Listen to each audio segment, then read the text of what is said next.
আসসালামু আলাইকুম সবাইকে। আজকে আমরা তাপগতিবিদ্যা অধ্যায়ের এমসিকিউ নিয়ে আলোচনা করব। তোমরা একটু কমেন্টে জানিয়ে দাও আমার ভয়েস ঠিক মতো শুনতে পাচ্ছ কিনা এবং স্ক্রিনে লেখা ঠিক মতো দেখতে পাচ্ছ কিনা। এই দুইটা ইনফরমেশন ভাইকে একটু জানিয়ে দাও।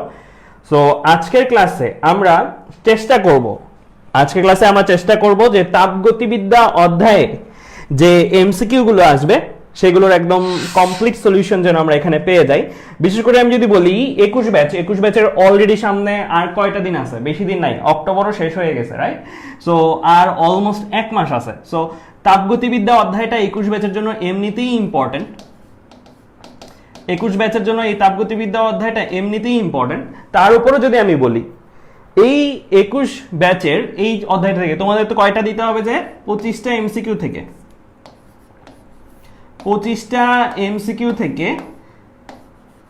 12টা এমসিকিউ অ্যান্সার করতে হবে। খেয়াল করে দেখো, তোমাদের কিন্তু এখানে একটা অপশন আছে। অ্যান্ড আমি মনে করি যে তাপগতিবিদ্যা অধ্যায় এতটা ইম্পর্টেন্ট অধ্যায়, এখান থেকেই অলমোস্ট তুমি 25টা থেকে যদি 10টা হিসাব করে 5টা চ্যাপ্টার থাকে তাহলে নর্মালি আসে 5×5 = 25। সো এখান থেকে নর্মালি তুমি 6টা বা অ্যাটলিস্ট 5টা এমসিকিউ পেয়ে যাবা। মানে বলতে পারতেছো যে এই ক্লাসগুলো তাহলে কতটা গুরুত্বপূর্ণ। সো একটা ক্লাস, যে ক্লাসটা থেকে তুমি 5 থেকে 6টা এমসিকিউ পেয়ে যেতে পারো। আমার তাপগতিবিদ্যা অধ্যায় শেষ করে 2টা ক্লাস লাগবে। আজকে আমরা তাপগতিবিদ্যার 1 নম্বর ক্লাসটা পড়বো, হ্যাঁ, আরো একটা ক্লাস লাগবে, বাট এই দুই ক্লাসে এই 5-6টা এমসিকিউ যা যা আসার মতন সেগুলো আমরা কভার করে দেওয়ার চেষ্টা করবো। তো তোমরা একটু জানিয়ে দিও আমার ভয়েস ঠিক মতো শুনতে পাচ্ছ কিনা। অল ক্লিয়ার বলছো ইমা, আরবি বলছো আসসালামু আলাইকুম। যারা আমাকে সালাম দিচ্ছ সবাইকে আমার তরফ থেকে ওয়ালাইকুম আসসালাম। ওকে, সরি, আসলে ব্লাফি রেনল্ডস বলছো যে কাল অপেক্ষা করছিলাম, একটা মিস্টেক হয়ে গেছে। আমি ভাবছিলাম আমি পোস্টে লিখছি যে শনিবার 4:15 ক্লাস, বাট শনিবার এই কথাটা মিসিং হয়ে গেছে। Sorry extremely. আসলে যারা যারা অপেক্ষায় ছিল গতকাল, এন্ড কমেন্ট দেখার সময়ও হয়নি, গতকাল বিসিএস পরীক্ষা ছিল, সো সেখানে নোভা পরীক্ষা দিতে গেছিল, সো সেই জায়গায় আমার যেতে হয়েছিল একটু। সো আশা করব যে তোমরা বুঝতে পারছো যে গতকাল আমি কমেন্ট পড়ার পর্যন্ত সময়টা পাইনি, পোস্ট দেওয়ার পরে আমি আর কমেন্ট পড়ার এক্সট্রিমলি সরি আমি। সো আজকের ক্লাসটা ইনশাল্লাহ আমরা ফার্স্ট ক্লাস তাপগতিবিদ্যার যতটুকু আসার মতন যে যে জিনিসগুলো আমার মনে হয় আসতে পারে সেই জিনিসগুলো প্রিভিয়াস ইয়ারে যা আসছে সেগুলো দেখবো। অলসো আমার আরো এক্সট্রা করে যা যা মনে হয় সেগুলোর বেসিকও পড়াই দেবো।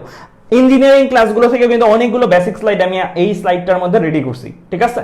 ইঞ্জিনিয়ারিং যে ক্লাসগুলো নেই সেখান থেকে অনেকগুলো স্লাইড এখানে রেডি করছি। কেন? কারণ যেন তোমাদের বেসিকটা ক্লিয়ার থাকে। তাহলে চলো আমরা আমাদের আজকের ক্লাসটা শুরু করি। আমি জানি যে মাত্র অনেকে অ্যানাউন্সমেন্ট পাইছো, অনেকে মাত্র পোস্টটা দেখছো, অনেকে জানো না যে আজকে ক্লাস হবে, গতকাল ভাবছিলা ক্লাস হবে।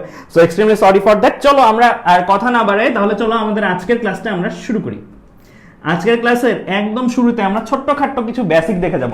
আমি কিন্তু একটা জিনিস বলে রাখি, আমি ধরে নিচ্ছি তোমরা তাপগতিবিদ্যা অধ্যায়টা পড়ছো, এমসিকিউর জন্য এখানে পড়তে আসছো। সো আমরা বেসিকটা খুব এলাবোরেটলি আলোচনা করব না, কিন্তু বেসিকের সলিউশন যারা বেসিক হয়তো পড়ো নাই তাদের জন্য আমি কয়েকটা ভিডিও দিয়ে রাখবো আলাদা করে।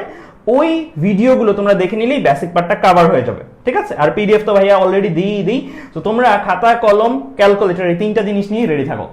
সো একদম শুরুতে যদি আমি আসি, আমাদের শুরুতে থার্মোমিতি নামে একটা টার্ম আছে। থার্মোমিতি কি বোঝাচ্ছে? তাপ বিজ্ঞানের যে শাখায় তাপমাত্রার পরিমাপ নিয়ে আলোচনা করা হয় সেটা হচ্ছে থার্মোমিতি। তাপমাত্রা কেন আসে? কোন একটা বস্তুকে যদি আমি ধরি গরম লাগে, আবার ঠান্ডাও লাগতে পারে, রাইট? ডিপেন্ড করে বস্তুটা কিরকম। তুমি একটা বস্তুকে ধরতেছো, এই যে গরম ঠান্ডার অনুভূতি, সেই অনুভূতিটাকে মাপতে চাও। ধরো কোনটা একটু বেশি গরম, কোনটা একটু অল্প গরম, কোনটা কুসুম গরম, কোনটা ঠান্ডা, কোনটা বেশি ঠান্ডা। এই যে এই বেশি কম, এটার একটা পরিমাপ করি আমরা কার মাধ্যমে? তাপমাত্রার মাধ্যমে। অর্থাৎ তাপমাত্রাটা কেন আসে? তাপীয় অনুভূতির বা থার্মাল সেন্সেশনের যে পরিমাপ, সেই পরিমাপটা বোঝানোর জন্য, ঠিক আছে? কোনো বেশি জিনিসের তাপমাত্রা বেশি, দ্যাট মিন্স গরম বেশি, তাপমাত্রা কম মানে গরম কম মানে ঠান্ডা। সো এই হচ্ছে থার্মোমিটারের ডেফিনিশন, ঠিক আছে? সো আমরা এই যে তাপ বিজ্ঞানের যেই শাখায় তাপমাত্রা নিয়ে আলোচনা করি, এগুলো নিয়ে এমসিকিউ আসতে পারে। তোমাকে বলতে পারে যে তাপ বিজ্ঞানের যেই শাখায় তাপমাত্রা নিয়ে আলোচনা করা হয় তাকে বলা হয়, এরকম টার্ম দিয়ে এগুলো অপশনে থাকবে। থার্মোমিটি থাকবে, আরো অনেক কিছু থাকবে। সো মাথায় রেখো এই জিনিসগুলো কিন্তু এমসিকিউর জন্য গুরুত্বপূর্ণ, তাই আমি এই জায়গাগুলো দিয়ে যাচ্ছি। কেমন? আচ্ছা, তাহলে এইটা আমাদের একটা টাইপ অফ প্রশ্ন হইতে পারে যেগুলো একদম বেসিক থেকে জ্ঞানমূলক প্রশ্ন হলে আসতে পারে। আরেকটা জিনিস একটু বলে দিই, যেহেতু তোমাদের 25টা এমসিকিউ থেকে 12টা এমসিকিউ অ্যান্সার করতে হবে, এমসিকিউ চুজ করাটা কিন্তু এখন একটা কাজ। আর চুজ করার ক্ষেত্রে সবাই চেষ্টা করবা যে জ্ঞানমূলক এমসিকিউ গুলা যেন জ্ঞানমূলক, এই যে আমি এখন যেগুলো টেনে টেনে দেখাচ্ছি, এই জ্ঞানমূলক এমসিকিউ গুলা যেন আগে দিয়ে দিতে পারো। কারণ কি? প্রথমত এগুলোতে টাইম লাগে কম, কারণ এটা তোমার ম্যাথ সলভ করতে হচ্ছে না, টাইম লাগে কম এক। দ্বিতীয়ত এগুলো একদম চাকা মার্কস, তুমি জানো এটাই উত্তর এটাই, ঠিক আছে? ক্যালকুলেশনে মাইট বি ভুল হয়ে একটা মিস্টেক হইতে পারে, বাট এগুলো তো জ্ঞানমূলক, পারলে পারছি, না পারলে পারিনি। তাই জ্ঞানমূলকগুলো আগে অ্যান্সার করার চেষ্টা করবা অলওয়েজ। সো এর জন্য এখন যে এমসিকিউ গুলো আমি যে জায়গায় দাগাবো সেগুলো একটু ইম্পর্টেন্স দিয়ে মনোযোগ দিয়ে শুনবা। ওকে, আরেকটা জিনিস, এটা একটু বেসিকের আলোচনা, তাও ছোট্ট করে বলে দিই। একটা দিয়াশলাই আছে, আগুন জ্বলতেছে, আরেকটা ধরো বয়লিং ওয়াটার অর্থাৎ ফুটন্ত জল আছে। সো এখানে আর এখানে যদি তোমাকে বলা হয় কোন জায়গায় তাপমাত্রা বেশি, এরকম যদি দেয় যে একটা দিয়াশলাই নাকি একটা 10 কেজি ভরের পানির ফুটন্ত অবস্থায় আছে, কোন জায়গায় তাপমাত্রা বেশি, মাথায় রেখো তাপমাত্রা জিনিসটা হচ্ছে গড় রানের মতন, মানে একটা ব্যাটসম্যান গড় রান করছে কত সেটার মতন হচ্ছে তাপমাত্রাটা। আর তাপটা কিসের মতন? তাপটা হচ্ছে মোট রানের মতন। তাহলে খেয়াল করো, এখানে আমরা জানি অণু পরমাণু আছে, এই যে অণু পরমাণু আছে, অণু পরমাণু সংঘর্ষ হয়, সংঘর্ষ হওয়ার ফলে একটা গতিশক্তি লস যায়, আর ওই গতিশক্তিটা লস যাওয়া গতিশক্তিটাকেই আমরা কি বলি? তাপে রূপান্তরিত হয়েছে। এখানে মাইট বি অনেক অণু, মানে এখানে সে অনেকগুলা ম্যাচ খেলছে, অনেকগুলো ম্যাচে অল্প অল্প অল্প অল্প করে অনেক রান করছে, তার মানে মোট রানের বিচারে ও কি আগায়, তার মানে ওর কি বেশি? তাপ বেশি। ওর কি বেশি? তাপ বেশি। কিন্তু খেয়াল করে দেখো, এখানে অনুসংখ্যা অবভিয়াসলি এটার চেয়ে কম, এখানে অনুসংখ্যা কি অবভিয়াসলি এটার চেয়ে কম। এখানেও কিন্তু ছোটাছুটি করে গতিশক্তি নষ্ট হয়, এন্ড গতিশক্তি যে পরিমাণে নষ্ট হয় সেটাই তাপে রূপান্তরিত হয়, রাইট? নষ্ট মিন্স রূপান্তরিত হয়। তাহলে এখানে অনুসংখ্যাই কম, মানে ম্যাচ খেলছেই কম, কিন্তু প্রত্যেক ম্যাচে সে ভালো রান করছে, মানে প্রতি ম্যাচে সে ভালো রান করছে। তাহলে কি গড় হিসেবে এর গড় বেশি, কাটছে উঠছে। তাহলে গড়টা কার সাথে রিলেটেড এইভাবে চিন্তা করতে পারো, তাপমাত্রার সাথে রিলেটেড। আমি কিন্তু এগুলো একদম বেসিক ব্যাখ্যা দিচ্ছি না, আমি জাস্ট আলোচনা করে যাচ্ছি মনে রাখার মতন, যেন মনে রাখতে পারো। তাহলে তোমাকে যদি এইরকম কোনো কেস দেয়, বলে এই দুইটার মধ্যে কোথায় তাপমাত্রা বেশি, তাহলে তুমি উত্তর দিবে কি? ম্যাচের কাঠিতে তাপমাত্রা বেশি। যদি বলে এই দুইটার মধ্যে কোথায় তাপ বেশি, তাহলে বলবা কি? এটাতে তাপ বেশি। আমাদের অনেকেরই একটা মিসকনসেপশন থাকে, যেখানেই তাপ বেশি সেখানেই তাপমাত্রা বেশি। নো, জিনিসটা এমন না। তাপের ঘনত্বটা যদি বেশি হয়, তাপমাত্রাটা ওইটার সাথে রিলেটেড। তাপের ঘনত্বটা, অর্থাৎ এখানেও তাপ আছে, এখানেও তাপ আছে, এখানে ওভারঅল মোট তাপ অনেক বেশি। কিন্তু তুমি এখানকার মতন ছোট্ট একটা পোর্শন যদি এখানে নাও, ছোট্ট একটা পোর্শন, তাহলে দেখা যাবে হ্যাঁ এই ছোট্ট পোর্শনের মধ্যে তাপটা কম, কার তুলনায়? ওর তুলনায়। তাহলে ঘনত্ব হিসেবে এর কি ঘনত্বটা বেশি না, মানে অল্পটুকু জায়গায় বেশি তাপ উৎপন্ন হচ্ছে, তাহলে একে আমরা বলবো কি? ঘনত্ব বা গড়। এটাকে আমরা কার সাথে রিলেট করব? তাপমাত্রার সাথে। আর মোটটাকে রিলেট করব কার সাথে? মোটটাকে রিলেট করব তাপের সাথে। তাহলে সহজ সামারি টানলে আমি যদি বলি এখানে তাপমাত্রা বেশি, এখানে তাপ বেশি। ক্লিয়ার? ওকে, ফাইন। তারপরে আমি চলে যাই আমাদের আরো কিছু ছোট ছোট বেসিক। এগুলো কিন্তু 9-10 এর বেসিক হলো, এগুলো থেকে প্রশ্ন আসে, আমি দেখাবো একটু পরে প্রমাণ। শুধু এইচএসসি তেই না, ইউনিভার্সিটি অ্যাডমিশনের ক্ষেত্রে এগুলো থেকে প্রশ্ন আসে। কি আছে? ওয়াই অক্ষ বরাবর চাপ আছে, এক্স অক্ষ বরাবর তাপমাত্রা আছে। বলা হচ্ছে কি যে গলন আর স্ফুটন শুধু তাপমাত্রার উপর নির্ভর করে না, চাপের উপরও নির্ভর করে। মানে আমরা যে শিখে আসছি 0 ডিগ্রি সেলসিয়াসে পানির গলনাঙ্ক, 100 ডিগ্রি সেলসিয়াসে পানির স্ফুটনাঙ্ক, এটা কিন্তু সব সময় না, এটা হচ্ছে স্বাভাবিক চাপে। স্বাভাবিক চাপের জন্য এই কথা দুইটা ঠিক আছে। কিন্তু তুমি পাহাড়ের উপরে চলে গেলা যেখানে চাপ নরমালের চেয়ে কম, বা তুমি এমন একটা জায়গায় গেলা যেখানে চাপ নরমালের চেয়ে অনেক বেশি, সেখানে কিন্তু তুমি আর 0 ডিগ্রিতে পানিরে গলতে বরফকে গলতে দেখবা না, আর 100 ডিগ্রিতে পানিকে বাষ্পীভূত হইতে দেখবা না। ঠিক আছে? এই জিনিসটা নিয়ে এখন আলোচনা করব। তাহলে আমরা জানলাম 1 atm বা স্বাভাবিক যে বায়ুচাপ, সেই বায়ুচাপের জন্য এই কথাটা ঠিক আছে। 273 কেলভিন মানে কত? 0 ডিগ্রি সেলসিয়াস। 0 ডিগ্রি সেলসিয়াসে পানির গলনাঙ্ক পাওয়া যায়। আর 373 কেলভিন কত? 373 কেলভিন হচ্ছে 100 ডিগ্রি সেলসিয়াস। 100 ডিগ্রি সেলসিয়াসে পানির স্ফুটনাঙ্ক পাওয়া যায়। মানে এই তাপমাত্রা কমে গেলে তুমি পানিকে, মানে H2O কে কি অবস্থায় পাবা? বরফ রূপে। এইটা থেকে এইটার মধ্যে, মানে 273 থেকে 373, সহজ কথায় 0 ডিগ্রি সেলসিয়াস থেকে 100 ডিগ্রি সেলসিয়াসের মধ্যে পানিকে, মানে H2O কে লিকুইড ফর্মে পাবা। 100 ডিগ্রির উপরে যাও তুমি কি পাবা? বাষ্প ফর্মে পাবা। এটা কোন তাপমাত্রা, কোন চাপের জন্য সত্য? 1 atm। যদি আমরা কি করি, যদি আমরা চাপ বাড়াই বা কমাই, তাহলে কি আসবে? এখানে এই মানগুলোর পরিবর্তন আসবে। সো প্রথমে দেখো কি হয়েছে এই জায়গায়, এটা তো একটু আগে ছিল। এখন আমি চাপ কমাবো, মানে এই গ্রাফ বরাবর কই নামবো? নিচে নামবো, কারণ এই গ্রাফে উপরে উঠলে চাপ বাড়ে, নিচে নামলে চাপ কমে। তাহলে আমি এই গ্রাফ বরাবর 1 atm থেকে কম চাপের দিকে যদি যাই, ঠিক আছে, কম চাপের দিকে যদি যাই, আচ্ছা কম চাপটা আগে দেখাই। হ্যাঁ, কম চাপের দিকে যদি আমি যাই, আচ্ছা আগে বেশি চাপেরটার দিকে দেখাই, তাহলে তোমার বুঝতে সুবিধা হবে। এখানে ফিগারগুলো, অ্যানিমেশনগুলো বেশি চাপের জন্য, একই কথা। সো আমরা ধরো 1 atm চাপে আছি, 1 atm চাপে না, 1 atm থেকে বেশি চাপের দিকে যদি যাই, 1 atm থেকে চাপ আমি বাড়াবো। এখন এই যে চাপ যদি বাড়াই, কি কি উপায় বাড়ানো যেতে পারে? দেখো এখানে দুইটা ফিগার আসছে। প্রথম ফিগারটা দেখো কি করতেছে এই লোকটা, একটা বরফ খণ্ড আছে, কি করছে দেখো, এই যে পানির বোতল, ভারী পানির বোতল, সে কি করছে দুইটা সুতা দিয়ে ঝুলাই দিছে, এই যে দেখো একটা সুতা বরফ বরাবর বরফটাকে কেটে কেটে কেটে কেটে নিচে নামতেছে, বরফটাকে কেটে কেটে সে কি করতেছে নিচে নামতেছে। এখান থেকে কি ব্যাখ্যাটা দিতে পারি আমরা?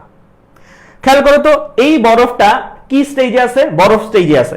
এই লোকটা শীত প্রধান দেশে, এই জায়গাটার মধ্যে অলরেডি তাপমাত্রাটা এরকম যে পানি বরফ স্টেজে থাকে, তাহলে দেখো 0 ডিগ্রি সেলসিয়াস ধরো বা তার চেয়ে কম তাপমাত্রা এখানে আছে, বাকি বরফ গলতেছে না, ফাইন, এটাই তো হওয়া উচিত ছিল, আমরা শিখে আসছি 0 ডিগ্রি সেলসিয়াসের কম যদি থাকে তাহলে কি হয়, বরফ রূপেই থাকবে, ফাইন, এটা হচ্ছে। কিন্তু যেই জায়গাটার মধ্যে সে কি করছে, যেই জায়গাটার মধ্যে সে একটা সুতা ঝুলাই দিছে, মানে ওজন দিছে, ওজন মিন্স কি, বল মানে চাপ দিছে, রাইট? সেই যে জায়গাটার মধ্যে চাপ দিছে ওই জায়গার বরফ গলা শুরু করছে, কাটা শুরু করছে, মানে কি গলে গলেই তো কাটতেছে, রাইট? গলা শুরু করছে। তাহলে জিনিসটা কি দাঁড়াইলো, যেখানে আমি চাপ বাড়াইছি সেখানের গলনাঙ্ক কমে গেছে, চারপাশের তাপমাত্রা কিন্তু এমন যেই তাপমাত্রায় পুরো বরফটা কি থাকে, বরফ রূপেই থাকে। চারপাশে ধরো সাপোজ কথার কথা, ফর এক্সাম্পল এই লোকটার চারপাশে এখন বর্তমানে -2 ডিগ্রি সেলসিয়াস বিরাজ করতেছে, বরফ রূপেই আছে, যেভাবে থাকা উচিত সেভাবেই আছে। কিন্তু যেখানে সুতা প্লেস করা হয়েছে সেই জায়গাটায় বাকি বরফগুলোর তুলনায় চাপটা বেড়ে গেছে না, চাপটা বেড়ে গেছে। আর সেখানে ধরো গলনাঙ্ক -2 ডিগ্রিও না, -5 ডিগ্রি, মানে -5 ডিগ্রি যেই জায়গায় চাপটা পড়ছে বরফটার উপরে, সেই জায়গায় -5 ডিগ্রি থাকলেই বরফ গলে। এখন তো -5 এর চেয়ে বেশি, -2 কি -5 এর চেয়ে বেশি না কম? বেশি তাপমাত্রা আছে, তাহলে কি অবভিয়াসলি গলনাঙ্কের বেশি তাপমাত্রায় গলবে জিনিসটা। তাই দেখো যে জায়গায় চাপ বেশি প্রয়োগ করা হয়েছে সে জায়গায় বলতে পারি আমরা গলনাঙ্ক কমে গেছে, তাই চারপাশের তাপমাত্রা দ্বারাই সেই জায়গাটা কি শুরু করছে, গলা শুরু করছে, কারণ তার গলনাঙ্কের ভ্যালুটাই ড্রপ করছে, ঠিক আছে? তাহলে খেয়াল করো, আমরা 1 atm চাপে ছিলাম কি 273 কেলভিন, মানে 0 ডিগ্রি সেলসিয়াস তাপমাত্রায়। চাপ যখন বাড়াইলাম, এই যে এই ঘটনাটার মতন যে জায়গায় সুতা প্লেস করা হয়েছে, চাপ যখন বাড়াইলাম ওই জায়গায় কি গলনাঙ্ক বামে সরে আসছে না? বামে সরে আসার অর্থ কি, কমে গেছে। তার মানে পরিবেশের যে তাপমাত্রা এই সময় সে গলতো না, স্বাভাবিক চাপের, বাকি বরফগুলো স্বাভাবিক চাপে আছে, গলতো না, কিন্তু যে জায়গায় চাপ পড়ছে সেই জায়গায় গলা আরম্ভ করছে, ঠিক আছে? তাহলে এটা কিন্তু 9-10 এর ব্যাখ্যা হইলেও আমরা অনেকে ভুলে যাই এইচএসসি তে এসে, তাই এই লেখাটা এটা হচ্ছে সামারি, এটা মনে রাখবা। চাপ বাড়াইলে কি হয়, গলনাঙ্ক কমে, ঠিক আছে? এবার স্ফুটনাঙ্কের বেলায় আসে, স্ফুটনাঙ্কের ব্যাখ্যাটা আমাদের সবার বাসায় কয়েকদিন আগে কুরবানি ঈদ গেছে, সো তোমরা অনেকেই আই গেস প্রেসার কুকার বা গরুর মাংস অনেক খাওয়া দাওয়া হয়েছে। সো একটু খেয়াল করে দেখো, প্রেসার কুকারে রান্না করলে একটা জিনিস তোমার আম্মুকে জিজ্ঞেস করো বা ফ্যামিলিতে যে রান্না করে তাকে জিজ্ঞেস করো যে প্রেসার কুকারে রান্নালে রান্নাটা কি দ্রুত হয় নাকি আস্তে আস্তে হয়? রান্নাটা কিন্তু দ্রুত হয়, স্বাভাবিক সময়ের চেয়ে অনেক দ্রুত সিদ্ধ হয়ে যায়। কারণটা কি খেয়াল করো, এখানে মাংস আছে, পানি আছে, আমরা কি জানি সবাই প্রেসার কুকারে রান্না হলে কি এই জায়গায় একটা বাসি বাজে, এই জায়গায় কি একটা কিছুক্ষণ পর পর বাসি বাজে। সহজ কথায় খেয়াল করো, এই জায়গায় কিন্তু একটা বাষ্প তৈরি হচ্ছে কন্টিনিউয়াসলি। এই বাষ্পটা সবসময় যাইতে পারে না, যখন বাসি বাজে তখনই বের হয়ে যায়, সবসময় কিন্তু বের হইতে পারে না। যেটা খোলা পাতিলের ক্ষেত্রে সবসময় বের হয়ে যায়, সবসময় সেটা যেতে পারে না। এই বাষ্পটা রিভার্স করে কি তার উপরে একটা, এই নিচে যে পানি বা ঝোল ওইটার উপরে একটা চাপ প্রয়োগ করে না, চাপ প্রয়োগ করে। তো আমি একটু এঁকে দেখাই তোমাদের। এইটা হচ্ছে সেই এটা ধরো সেই এই কালার দিয়ে দিই, ঠিক আছে? এটা হচ্ছে সেই ধরো সাপোজ মাংসের ঝোলটা, হ্যাঁ, বাষ্প এইখানে কি করতেছে, চাপ প্রয়োগ করতেছে। বাষ্পীভূত হওয়া মানে কি, এখানে যে ঝোলটা আছে সেই ঝোল থেকে পানির অণুগুলো উপরের দিকে উঠে যাওয়া না, উপরের দিকে উঠে যাও। তাহলে বাষ্পীভূত হতে চাই, দ্যাট মিনস নিচের পানিগুলো উপরে বাষ্প আকারে চলে যেতে চায়। এটাকে কি আগের সৃষ্টি হওয়া বাষ্পগুলো বাধা দিবে না, মানে এখানের একটা অণু চাচ্ছে বাইরে বেরোতে, আবার ও বলছে না তুমি বাইরে বের হও না, তুমি থাকো, চাপ দিচ্ছে। তাহলে স্বাভাবিকভাবে যদি খোলা থাকতো, ঢাকনাটা খোলা থাকতো, তাহলে তো আর এই জিনিসটা ঘটতো না, তাহলে এই জিনিসটা থাকতো না, বাষ্পগুলো উপরে চলে যেত। কিন্তু ঢাইকে দেওয়ার কারণে কি হচ্ছে, ঢাইকে দেওয়ার কারণে এখানে একটা চাপ আসতেছে। তাহলে নর্মালি একটা পানির অণু বাইরে বেরোইতে যে পরিমাণের তার এনার্জি দরকার ছিল, এই ক্ষেত্রে তার এনার্জি তথা টেম্পারেচার এই জিনিসগুলো কি বেশি লাগবে না, বেশি লাগবে কিন্তু। তাহলে খেয়াল করো, নর্মালি এইখানে যদি পানি 100°C তাপমাত্রা দিলেই পানির অণুগুলো বাইরে বের হয়ে যায়, এখানে কিন্তু 100 দিলে হবে না, কারণ সে একটা ফাইট করতে হবে, তার উপরের স্টিমগুলোর সাথে একটা ফাইট করতে হবে। তাহলে এখানে ধরো সাপোজ তোমার কথার কথা 110°C লাগবে, 110°C লাগবে। কেন বলতেছি এটা? তাপমাত্রার সাথে শক্তির একটা সম্পর্ক তো আছে, যে তাপীয় ঘনত্ব আমি বলছি না, তাপের ঘনত্বটা বেশি হলে তাপমাত্রাটা বেশি হয়, তাই না? সো এখানে তাপ শক্তিটা বেশি হইতে হবে, তার মানে একই পরিমাণ আয়তনে শক্তি বেশি হওয়া মানে কি তাপমাত্রা ইনক্রিজ হওয়া, তাপমাত্রা ইনক্রিজ হওয়া। তাহলে দেখো 110°C এই ক্ষেত্রে পানি ফুটে, আর এই ক্ষেত্রে নরমালি খোলা পাতিলে 100°C ফুটে। তাহলে লাভটা কি? এখানে কি আছে? এখানে কি আছে? এখানে তোমার মাংস আছে, রাইট? মাংস আছে। এখন এই জায়গায় খোলা পাতিলে যদি রান্না করো, তাহলে একটা মাংস সর্বোচ্চ কত তাপমাত্রা পায়? 100°C। এর বেশি তাপমাত্রা পাইতে পারবে? পারবে না। তুমি যদি একটু বেশি তাপ দাও, পানি তো আর পানির জায়গায় থাকতেছে না, সে চলে যাচ্ছে। কিন্তু এখানে যে ঝোল বা যে পানি, সেটা কত তাপমাত্রায় আছে? 110°তে আছে। কথার কথা 110°তে আছে। তাহলে আমরা সিদ্ধ হওয়াটা কার সাথে রিলেটেড? তাপমাত্রার সাথে রিলেটেড। অল্প তাপমাত্রায় অল্প সিদ্ধ হয় বা আস্তে আস্তে সিদ্ধ হয়, আর বেশি তাপমাত্রায় দ্রুত সিদ্ধ হয়। তাই প্রেসার কুকারে যখন রান্না করা হয় তখন কি দ্রুত রান্না হয়, ঠিক আছে? সো যাক, প্রেসার কুকারের অ্যাক্টিভিটি বুঝাইলাম, সাথে এই জিনিসটাও বুঝাই দিলাম যে চাপ বাড়াইলে স্ফুটনাঙ্ক কি হয়? বাড়ে। যেমন এই যে দেখতে পাচ্ছ 110°, যেটা কি 100 চেয়ে স্বাভাবিকভাবে বেশি। তাহলে এই যে দেখো, নর্মাল স্বাভাবিক চাপে 100 হয়, আর বাড়াই দিলে এটা কই চলে যায়? গ্রাফটা উপরে চাপ যদি বাড়াও, তাহলে তাপমাত্রাটা কই চলে যায়? ডান দিকে একটু সরে যায়, ঠিক আছে? একটু বেড়ে গেছে। তাহলে আমরা কিন্তু একটা ব্যাখ্যা পেয়ে গেছি। প্রথমত, চাপ কমালে, চাপ বাড়ালে গলনাঙ্ক কমে যায়, চাপ বাড়ালে স্ফুটনাঙ্ক বেড়ে যায়, রাইট? বোঝা গেছে? এই দুইটা জিনিস বুঝছো কিনা বলো, কমেন্টে জানাও। কমেন্টে জানাও এই দুটো জিনিস বুঝছো কিনা। এই দুটো জিনিস যদি বুঝে থাকো, খেয়াল করো, কমাইলে কি হবে? উল্টাটা হওয়া উচিত। আগে চাপ বাড়াইছিলাম, আমার স্ফুটনাঙ্ক কমছে, চাপ কমাইলে স্ফুটনাঙ্ক বাড়া উচিত। হ্যাঁ, তাই ঘটে। দেখো, খেয়াল করো, আমার এই পরের সিনারিওটাতে কি হয়? পরের সিনারিওটাতে আমার যদি আমি চাপটাকে 1 atm থেকে একটু নেমে গেছি, কমাই দিছি, তাহলে আমার যে গলনাঙ্ক আছে সেটা আগে যাই ছিল তার চেয়ে একটু বেড়ে গেছে। মানে গ্রাফটা একটু কই সরে গেছে? ডানে। ডানে সরে যাওয়া মানে কি? বেড়ে যাওয়া তাপমাত্রা। ওকে, তেমনি এটার ক্ষেত্রে কি ছিল? এটার ক্ষেত্রে স্বাভাবিক চাপ, চাপ বাড়াইছিলাম, স্ফুটনাঙ্ক বেড়ে গেছে, চাপ কমাইলে স্ফুটনাঙ্ক কমে যাবে। উল্টা প্রক্রিয়াটা ঘটবে, জাস্ট উল্টাটা, জাস্ট উল্টাটা। অ্যারোগুলো জাস্ট আমি পাল্টাই দিছি, অ্যারোগুলো জাস্ট কি করে দিছি? ঘুরাই দিছি। এই আর কি আমার কাজ, ঠিক আছে? একটা মনে রাখবা, আরেকটা অটো, ঘুরাই দিলেই হয়ে যাবে অ্যারোগুলা, রিভার্স চিন্তা। এখন চিন্তা করো, তাহলে এই জিনিসগুলো প্রথমত এমসিকিউর জন্য আসে। যদি আমি এমসিকিউ বেসিসে বলতে চাই, এটা এটা এমসিকিউর জন্য আসে, ঠিক আছে? এগুলো খেয়াল রাখো, এগুলো 9-10 এর পড়া হলে এগুলো আসে। দ্বিতীয়ত, এখানে আমার আরেকটা উদ্দেশ্য এই জিনিসটা পড়ানোর। এই যে তাহলে আমি তো এখানে কয়টা চাপের জন্য কাজ করছি? 1 atm থেকে কিছুটা বেশি, 1 atm থেকে কিছুটা কম, এরকম মুহূর্তে মুহূর্তে মুহূর্তে মুহূর্তে চাপের জন্য এরকম বিন্দু বিন্দু বিন্দু বিন্দু পাওয়া যেত। এখানেও অনেকগুলো, এই যে এর মাঝখানের একটা চাপের জন্য এই জায়গায় একটা পয়েন্ট পাওয়া যেত, এর মাঝখানে একটা চাপের জন্য এই জায়গায় একটা পয়েন্ট পাওয়া যেত। মানে এক একটা চাপের জন্য এক একটা গলনাঙ্ক, এক একটা স্ফুটনাঙ্ক আমরা পাইতাম। এরকম করে যদি পরীক্ষা করে গ্রাফে বসায় আমি যদি মিলাই, তাহলে জিনিসটা দাঁড়াবে কি? জিনিসটা দাঁড়াবে হচ্ছে এই জিনিসগুলো একটা লাইন, এই জিনিসগুলো একটা লাইন। মজার ব্যাপার, এই লাইনগুলো একটা সিঙ্গেল পয়েন্টে মিলিত হয় একটা সিঙ্গেল চাপের জন্য। খেয়াল করে দেখো, আমি ঠিক কিছুই করি নাই, আমি এই লাইন এই লাইন এই লাইন বর্ধিত করে দিছি, এই লাইন এই লাইন এই লাইন বর্ধিত করে দিছি, আরো অনেকগুলো ডাটা ধরো এখানে নিয়েছিলাম, কানেক্ট করে বর্ধিত করে দিছি। তাহলে এই যে জায়গায় মিলিত হচ্ছে, এই পয়েন্টটাকে আমরা কি বলি? ট্রিপল পয়েন্ট বা ত্রৈধ বিন্দু। এই পয়েন্টের বিশেষত্ব কি? এই পয়েন্টটা প্রথমত একটা সুনির্দিষ্ট চাপে একটা সুনির্দিষ্ট তাপমাত্রা, রাইট?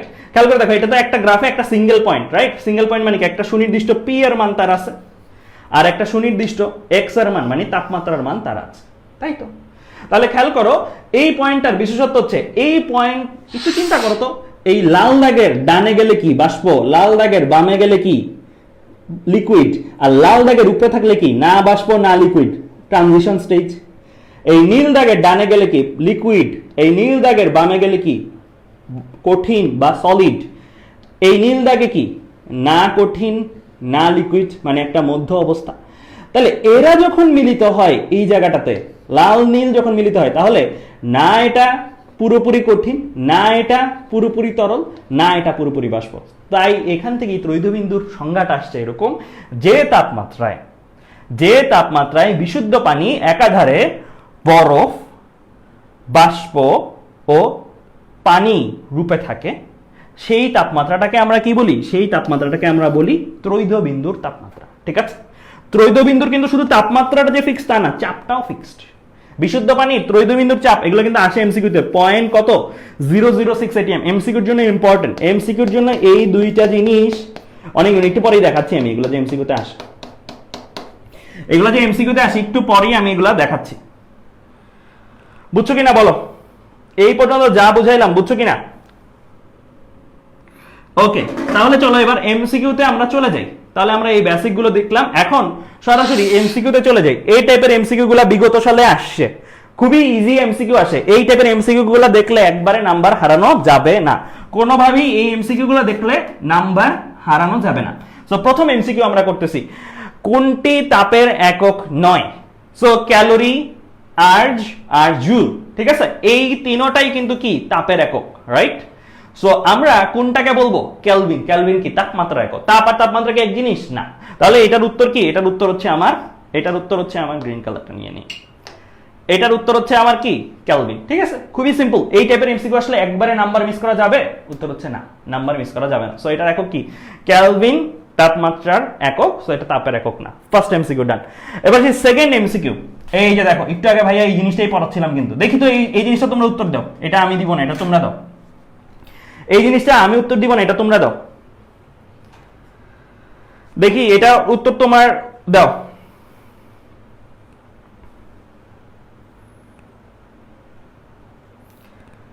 এই জিনিসটার উত্তর তোমরা দাও।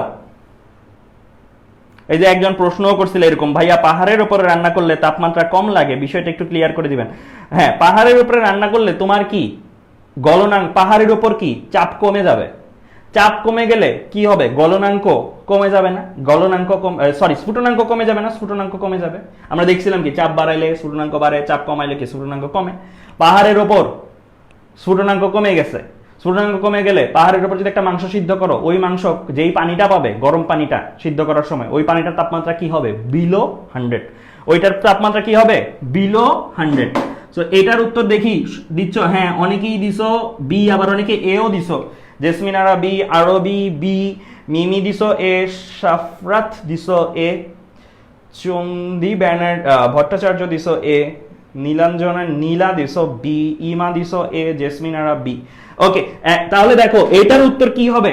আমরা একটু আগেই পড়ছি এই জিনিসটা, একটু আগেই পড়ছি। চাপ যদি আমি বাড়াই, স্ফুটনাঙ্ক কি হবে? স্ফুটনাঙ্ক বাড়বে, তাই না? চাপ যদি কমাই, আমি কই গেছি পাহাড়ের চূড়ায়, পাহাড়ের চূড়ায় চাপ কি স্বাভাবিক বায়ুচাপের চেয়ে কম না? বায়ুচাপটা কি স্বাভাবিক বায়ু যত উপরে উঠবো বায়ুর ঘনত্ব বা বায়ুর চাপটা কি কমে যাবে না? কমে যাবে। তাহলে চাপ যদি এটা কম হয়, তাহলে স্ফুটনাঙ্ক কি হবে? কমে যাবে। স্ফুটনাঙ্ক যদি কমে যায়, তাহলে খেয়াল করে দেখো, কোন ব্যক্তি পর্বতের চূড়ায় পানি ফুটাতে চাইলে পানির পাত্রকে যে তাপমাত্রায় উত্তপ্ত করতে হবে তা কি? লোয়ার দেন 100 ডিগ্রি সেলসিয়াস। ঠিক আছে, লোয়ার দেন 100 ডিগ্রি সেলসিয়াস। ক্লিয়ার? বোঝা গেছে? ওকে, তাহলে এইভাবে আমরা কি করতে পারি? এই একটা অ্যান্সার হতে, যারা যারা বি অ্যান্সার দিছো তারা কারেক্ট, যারা যারা বি অ্যান্সার দিছো তারা কারেক্ট। সো এটা কিন্তু দেখো কই আসছে? ঢাকা বিশ্ববিদ্যালয়ে আসছে। ঠিক আছে, সো খেয়াল রাখবা এই সকল এমসিকিউতে নাম্বার হারানো যাবে না। এমসিকিউ এগুলোতে নাম্বার হারানো যাবেই না কোনোভাবে। বুঝছো? ক্লিয়ার? হ্যাঁ, দেবজ্যোতি ধারের হয়েছে, সুরায়া বিনতে সিদ্দিকের হয়েছে। ওকে, ফাইন। তাহলে চলো এবার সামনের দিকে আগাই। ওকে, সামনের দিকে আগাই এবার কিছু। এটা পারবা? আচ্ছা, কয়েকটা জিনিস একটু ছোট করে দেখাই দিই। থার্মোমিটার কিসের জন্য ব্যবহার করি আমরা? তাপমাত্রা মাপার জন্য। থার্মোমিটার কয়েকটা ক্যাটাগরির হইতে পারে। এক একটা থার্মোমিটারের জন্য তাপমিতিক ধর্ম এক এক রকম। যেমন পারদ থার্মোমিটারে তাপমাত্রা বাড়ালে পারদের প্রসারণ হয়, তাহলে পারদ থার্মোমিটারের জন্য তাপমিতিক ধর্মকে প্রসারণ। ঠিক আছে, দৈর্ঘ্যের প্রসারণ পারদের। আর এই জায়গাটাতে যদি দেখো, এখানে কিন্তু বিভিন্ন থার্মোমিটার দেওয়া আছে, আর ওই থার্মোমিটারটা থার্মোমেট্রিক প্রপার্টি দেওয়া আছে। এগুলা এমসিকিউর জন্য ইম্পর্টেন্ট, এগুলা এমসিকিউর জন্য ইম্পর্টেন্ট। আমি কিন্তু দাগায় দাগায় দিচ্ছি অনেকগুলো জিনিস। এমসিকিউর জন্য এগুলো ইম্পর্টেন্ট। আমি স্লাইড দিয়ে দিব কিন্তু কোনটা ইম্পর্টেন্ট কোনটা না ইম্পর্টেন্ট এটা চিনে নিতে হবে ক্লাসের মধ্যে, ঠিক আছে? তো দেওয়া আছে কিন্তু এই যে সম আয়তন গ্যাস থার্মোমিটারের জন্য চাপ হচ্ছে তাপমাত্রিক ধর্ম, সম চাপ গ্যাস থার্মোমিটারের জন্য আয়তন হচ্ছে তাপমাত্রিক ধর্ম, রেজিস্ট্যান্স থার্মোমিটারের জন্য রেজিস্ট্যান্স বা রোধ থার্মোমিটারের জন্য রোধ হচ্ছে তাপমাত্রিক ধর্ম। থার্মোকাপল এটা আসে বেশি, থার্মোকাপলের জন্য ভোল্টেজ বা ইএমএফ হচ্ছে কি তাপমাত্রিক ধর্ম, ঠিক আছে? পারদ থার্মোমিটারের জন্য বলছি দৈর্ঘ্যের প্রসারণ বা দৈর্ঘ্য এভাবে বলা যায়, ঠিক আছে? সো কোনটার জন্য কি সেটা এখানে বলা আছে, এটা একটু খেয়াল রাখো, কেমন? Okay fine. এবার এটা লাগবে না, এটা এমসিকিউর জন্য লাগবে না, এটা প্রসঙ্গ নিয়ে আলোচনা, এটা লাগবে না। হ্যাঁ, তাপমাত্রা পরিমাপের কয়টা নীতি? MCQ important. তাপমাত্রা পরিমাপের কয়টা নীতি? দুইটা, এক স্থির বিন্দু নীতি, দ্বি স্থির বিন্দু নীতি। আমি কিন্তু ব্যাখ্যাতে কম যাচ্ছি, আমি কিন্তু জাস্ট যেগুলো আসবে। এটা একটা এমসিকিউর জন্য ইম্পর্টেন্ট, এটা এমসিকিউর জন্য ইম্পর্টেন্ট, ঠিক আছে? ক্লিয়ার? ওকে। এক স্থির বিন্দু নীতি, দ্বি স্থির বিন্দু নীতি। তাপমাত্রা পরিমাপের মূলনীতি কয়টা? দুইটা। তাপমাত্রা পরিমাপের মূলনীতি কয়টা? দুইটা। Okay fine. প্রথম মূলনীতি যেটা সেটা হচ্ছে এক স্থির বিন্দু নীতি। এক স্থির বিন্দু নীতিতে যেই তাপমাত্রার সাপেক্ষে পরিমাপ করা হয়, সেটাকে ত্রৈধ বিন্দুর তাপমাত্রা। এমসিকিউর জন্য ইম্পর্টেন্ট। বলছি একটু আগে ভাইয়া সংজ্ঞাটা দেখে নিও, জ্ঞানমূলকে যদি দরকার পড়ে আসতে পারে। আরেকটা জিনিস, এই ক্যালভিনে ত্রৈধ বিন্দুর মান কত? ত্রৈধ বিন্দু তাপমাত্রার মান হচ্ছে 273.16 কেলভিন। 273.16 কেলভিন। এইটাকে তোমার অনেকভাবে আসে, বলতে পারে যে ত্রৈধ বিন্দুর তাপমাত্রার মান ফারেনহাইট স্কেলে কত, ত্রৈধ বিন্দুর তাপমাত্রার মান ডিগ্রি সেলসিয়াস স্কেলে কত। যখন ফারেনহাইট বা ডিগ্রি সেলসিয়াস স্কেলে করা হয় তখন আমরা 273 কেলভিনই নিই। 273.16 এই অংশটা সাধারণত নেই না। তো এটা একটু জিনিস খেয়াল রাখো, মাঝে মাঝে অপশন তো দেওয়াই থাকে, তাই না? সো তখন 273 এগেইনস্টে এটাকে কনভার্ট করে ডিগ্রি সেলসিয়াস নিলে একটা মান পাবো না, এটাকে কনভার্ট করে ডিগ্রি ফারেনহাইট নিলে একটা মান পাবো না। এগুলাকেই বলবো কি ডিগ্রি সেলসিয়াসে ত্রৈধ বিন্দুর মান আর ডিগ্রি ফারেনহাইটে ত্রৈধ বিন্দুর মান। এমনকি মানগুলো আমি তোমাদের বলেও দিই, এগুলো যদি একটু পরে আসতেছে তাও বলে দিই। 273 কেলভিনের ইকুইভ্যালেন্ট ডিগ্রি সেলসিয়াস কত? 0 ডিগ্রি সেলসিয়াস। 273 কেলভিনের ইকুইভ্যালেন্ট ফারেনহাইট কত? 32 ডিগ্রি ফারেনহাইট। কোথা থেকে শিখছি ভাইয়া এটা? এটা 9-10 এর ফর্মুলা। C/5 = F - 32/9 = K - 273/5। তো এই ফর্মুলাতে তুমি জাস্ট বসাই দিলেই হবে, এই কে এর ভ্যালুগুলো বসায় সি আর এফ এর ভ্যালু বের করলেই তুমি দেখবা এই মানগুলো আসতেছে, কেমন? ওকে, সো এইটা হচ্ছে ত্রৈধ বিন্দুর মান কিসে? আমার অন্যান্য স্কেলে। ওকে, তাহলে এই পেজে এই জিনিসগুলো মাথায় রাখবা। আচ্ছা, ডিরাইভেশনে যাচ্ছি না, একটা ফর্মুলা, সেটা হচ্ছে এক স্থির বিন্দু নীতির ফর্মুলা T = x/xtr × 273.16। যারা ডেরিভেশন চাও তাদের জন্য বেসিক ভিডিও আছে আমার, আমি দিয়ে দিব ক্লাস শেষে। সো বেসিক ভিডিওতে ডেরিভেশন দেখে নিতে পারবা। x কি? যেই বস্তুটার তাপমাত্রা নির্ণয় করতে যাচ্ছ সেই বস্তুটার তাপমাত্রিক ধর্ম, সেই বস্তুটার তাপমাত্রিক ধর্মের মান। তাপমাত্রিক ধর্ম তো বলছি ভাইয়া অনেক রকমের হইতে পারে, দৈর্ঘ্যের মান হইতে পারে, রোধের মান হইতে পারে, বিভিন্ন কিছুর মান হইতে পারে। xtr কি? ত্রৈধ বিন্দুতে ওই বস্তুটাকে নিয়ে গেলে, মানে ত্রৈধ বিন্দুর তাপমাত্রা সহজ কথায় 273.16 কেলভিনে নিয়ে গেলে ওই ত্রৈধ বিন্দুর তাপমাত্রায় বস্তুটার তাপমাত্রিক ধর্মের মান, কেমন? আচ্ছা, তাহলে টি কি? আমার নির্ণয় তাপমাত্রা, প্রত্যেকটার পরিচয় দেওয়া আছে। টি নির্ণয় তাপমাত্রা, x হচ্ছে নির্ণয় তাপমাত্রায় তাপমাত্রিক ধর্মের মান, xtr হচ্ছে ত্রৈধ বিন্দুতে তাপমাত্রিক ধর্ম। ওকে, এইগুলাকে আমরা এমসিকিউ রূপেও পাইতে পারি। এই প্রবলেমগুলো ছোটখাটো, এই প্রবলেমগুলোকে আমরা বিশেষ করে এইচএসসি লেভেলে, এইচএসসি তে তো ক্যালকুলেটর আছে, রাইট? এইচএসসি তে ক্যালকুলেটর আছে, কিন্তু ক্যালকুলেটর থাকলে এগুলো কিন্তু এমসিকিউ লেভেলে দিয়ে দিবে। নরমালি ডিইউ বা বিভিন্ন বিশ্ববিদ্যালয় যেগুলোতে ক্যালকুলেটর নাই সেগুলোতে এগুলো দিবে না, মানে এমসিকিউ দিবে না, কিন্তু এইচএসসির জন্য এগুলা এমসিকিউ এর ম্যাথ, ঠিক আছে? তো বলছে কি পানির ত্রৈধ বিন্দুতে কোন রোধ থার্মোমিটারের রোধ হচ্ছে 10, কোন রোধ থার্মোমিটারের রোধ হচ্ছে কি 10 ওহম। যখন রোধ 20 ওহম তখন তাপমাত্রা কত? তো আমরা ফর্মুলা কি জানি? আমরা ফর্মুলা কিন্তু এই জিনিসটা জানি, T = x/xtr × 273.16। এখন এই জায়গায় তুমি জাস্ট ভ্যালু বসাই দিবা। ত্রৈধ বিন্দুতে রোধ দেওয়া আছে মানে তাপমাত্রিক ধর্ম দেওয়া আছে, এটা কার মান? নিঃসন্দেহে এটা কি আমার xtr এর ভ্যালু। এটা আমার নিঃসন্দেহে কিসের ভ্যালু? xtr এর ভ্যালু। এই জায়গায় বসাই দিবা 10। যখন রোধ 20 ওহম, এটাও আর একটা তাপমাত্রিক ধর্ম। কখনকার তাপমাত্রিক ধর্ম? নির্ণয় তাপমাত্রার। ওই যে তখন তাপমাত্রা কত জানতে চাইছে না, নির্ণয় তাপমাত্রা তাপমাত্রা ধর্ম। এটা আমি বসাই দেব কোথায়? এটা আমি বসাই দেব এই জায়গায়। তাহলে হিসাব করে ফেলবা ইজিলি। কত আসবে? 20/10 × 273.16। তো এখানে যদি ভ্যালু বসাও, ভ্যালু বসালে দেখবা যে আমি ক্যালকুলেটর দিয়ে দেখি কত আসে, 20/10 মানে 2 গুণ যাবে আর কি। আচ্ছা মুখে মুখেই করা যায়, এটা যদি 2 গুণ যায় তাহলে কত, 546.16 করলে 32 কেলভিন, ঠিক আছে? তাহলে এত কেলভিন। তো এগুলা MCQ related problem, formula just বসানো, আর কিচ্ছু না, ফর্মুলা জানা থাকতে হবে। ওকে, এবার আমি চলে যাই আমাদের এরপরে। তাহলে এই প্রবলেমটা দেখি, টাইম ভার্সন। সো এইটা হচ্ছে আমার অ্যান্সার।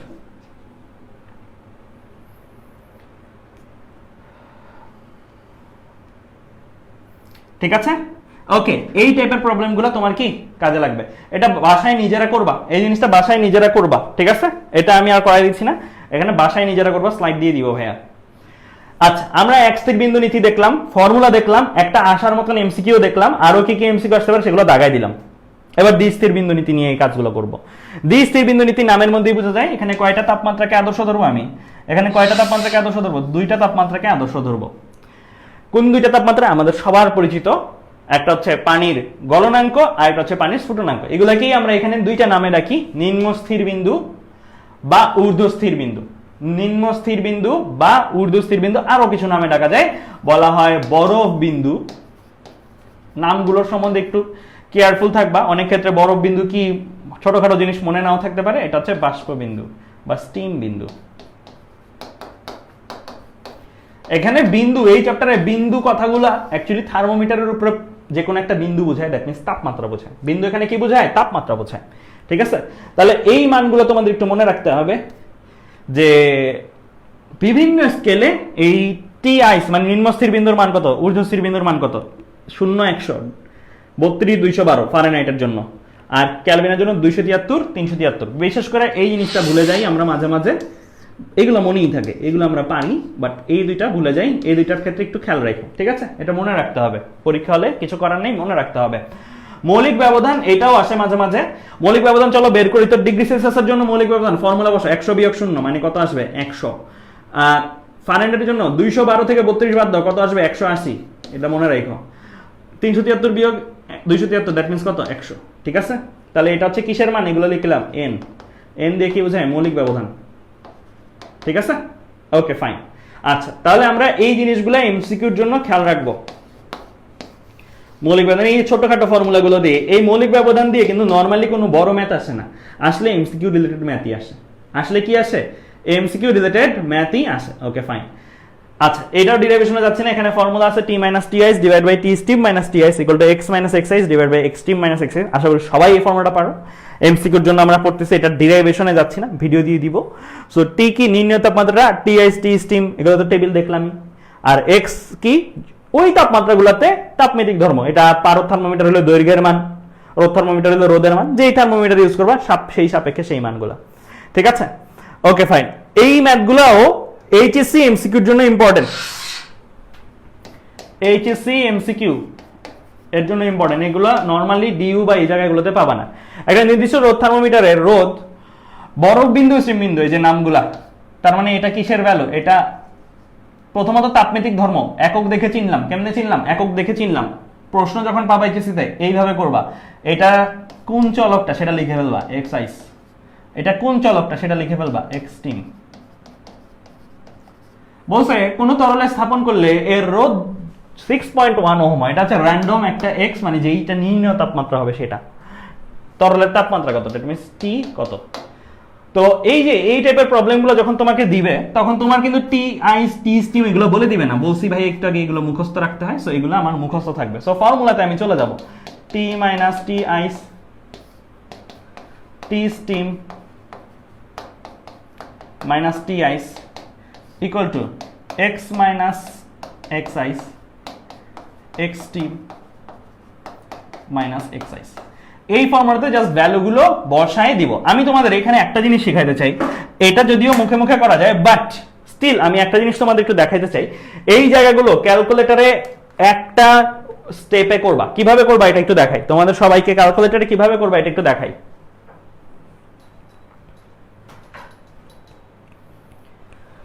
দেখা যাচ্ছে ক্যালকুলেটরটা, দেখা যাচ্ছে আই গেস। ওকে, সো তোমরা প্রথমত আমার হাতে যে ক্যালকুলেটর আছে ওইটা দিয়েও করতে পারো, যে কোনো ক্যালকুলেটর দিয়ে করা যাবে। সো আমি এই ক্যালকুলেটরটা দিয়ে একটু দেখাই।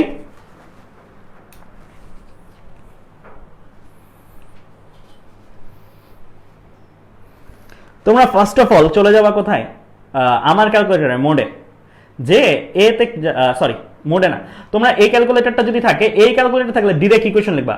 আমি বলে দিচ্ছি তোমাদের একটা কথা, এমএস ক্যালকুলেটর থাকলে এমএস ক্যালকুলেটর ইউজ করা দরকার নেই। তোমরা সামনে বোর্ড পরীক্ষা দিবা, অ্যাডমিশন টেস্ট দিবা, হয় ইএক্স মানে আমার হাতে যেটা আছে এটা, অথবা ইএস প্লাস, এই দুইটা ক্যালকুলেটর ইউজ করা শুরু করে দাও, এখন থেকেই শুরু করে দাও, ঠিক আছে? এমএস ইউজ করে না, এমএস পরীক্ষার জন্য অতটা অ্যাডভান্টেজ দিবে না যেগুলো এই ক্যালকুলেটর দিবে।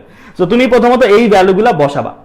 তো তুমি কাকে বের করতে চাও, এখানে টি কে বের করতে চাও, সো টি এর জায়গায় এক্স লিখবা, যারে বের করতে চাই তার জায়গায় এক্স লিখবে। এক্স লিখতে পারো তো, আলফা দিয়ে এই যে এটা দিলে এক্স হয়ে যায়, বিয়োগ টি আইস কত 0, নিচে চলে আসলাম, টি স্টিম কত 100, টি আইস কত বিয়োগ দিয়ে 0। আমি কিন্তু কিছুই করি নাই, এই সমীকরণের বাম পাশটা লিখছি। এরপরে আমি রাইট অ্যারো ক্লিক করলাম, একটা সমান সমান দিব। অনেকেই ভুল করে এই সমান সমানটা দাও, এটা দিও না। কিভাবে সমান সমান দিবা, এই টাইপের জিনিস সমাধান করতে হলে আলফা দিবা। এরপরে দেখো আলফার নিচের একটা বাটন আছে, এই যে আলফার নিচে একটা বাটন আছে, এটা ক্লিক করবা। দেখো কি করছি ভাইয়া, আলফা দিয়ে এরকম একটা বাটন আছে, সমান সমান লিখছি, এইটা ক্লিক করা যাবে না, ক্লিক করবে কি আলফা দিয়ে এটা।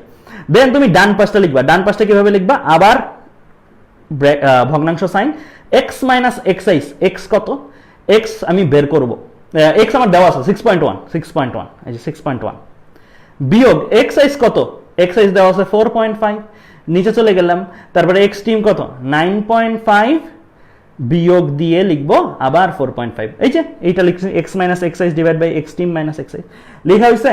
ইকুয়েশনটা একদম জাস্ট হুবহু তুলবো। এরপরে কি করব, এরপরে আমি সলভ করব। সলভ করার জন্য একটা জিনিস ভালো করে খেয়াল রাখো, ইএস প্লাস থাকুক বা এইটা থাকুক, একই সিস্টেম, কিন্তু সিস্টেম আলাদা না। শিফট ক্লিক করবা, দেন ক্যালক ক্লিক করবা, এই যে ক্যালকুলেশন, শিফট ক্লিক করে ক্যালকুলেশন বাটনটা ক্লিক করবা। তারপরে যাই আসুক দেখা দরকার নেই, ইকুয়াল চাপ দিবা। কি করবা, ইকুয়াল চাপ দিবা। ইকুয়াল চাপ দিলে দেখো এক্স চলে আসছে, একদম ইনস্ট্যান্ট চলে আসছে, কত আসছে 32। তো এই জিনিসটা, এই যে টেকনিকটা শিখাইলাম, এটা কিন্তু শুধুমাত্র এই অঙ্কের জন্য না, এই রকম যে কোনো অঙ্ক যেখানে একটা আননোন বের করতে হবে একটা সমীকরণ থেকে, তুমি সব জায়গায় এটা ইউজ করতে পারো। এন্ড এটা তোমার এমসিকিউর জন্য লাইফ চেঞ্জিং একটা টুল।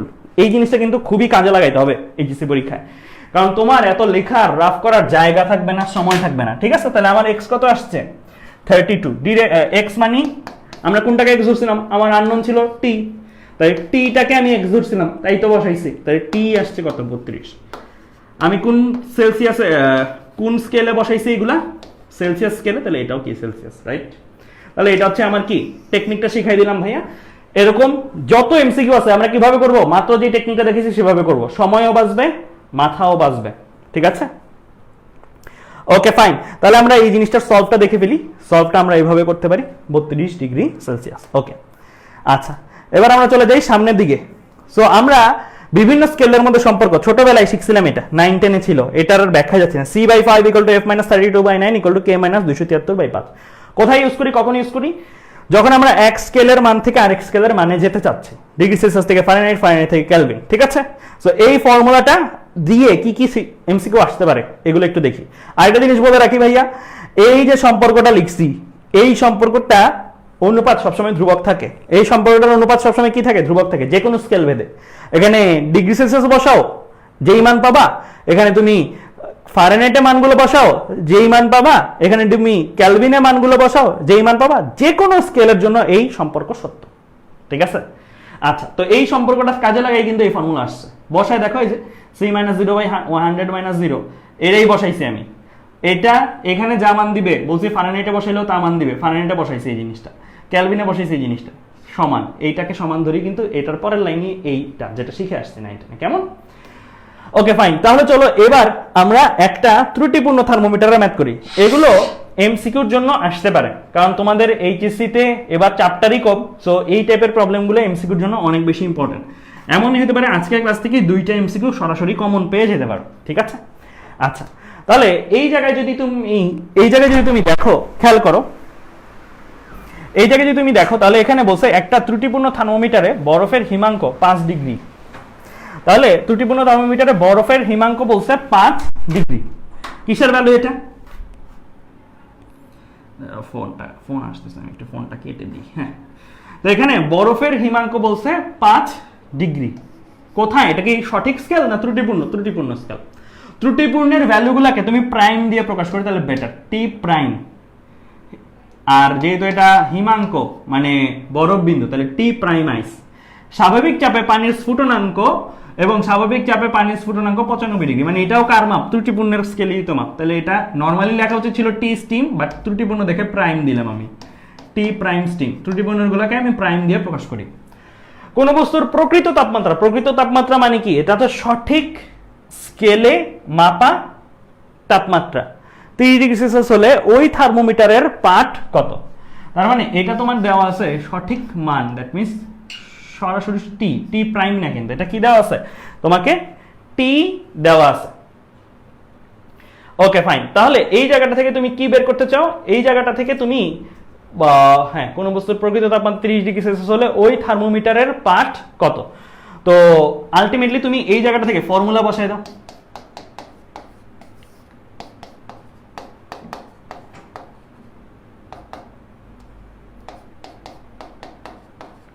একই জিনিস আবার লিখবা।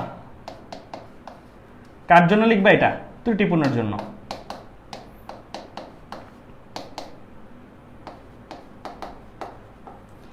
ডান পাশে ত্রুটিপূর্ণের ভ্যালুগুলো বসাবা, ডান পাশে বাম পাশে মেইন স্কেলের, আর ডান পাশে ত্রুটিপূর্ণগুলো। তো তুমি ভ্যালুগুলো দেখে দেখে দেখে দেখে সব বসাইতে পারবা না? পারবা। তোমার এখান থেকে টার্গেট কাকে বের করা? তোমার এখান থেকে টার্গেট কাকে বের করা? তোমার এখান থেকে টার্গেট হচ্ছে হ্যাঁ, পানির স্ফুটনাঙ্ক কোন বস্তুর প্রকৃত তাপমাত্রা 30 ডিগ্রি সেলসিয়াস হলে ওই থার্মোমিটারের পাঠ কত? তাহলে তোমার এখান থেকে টার্গেট হচ্ছে টি প্রাইমকে হিসাব করা।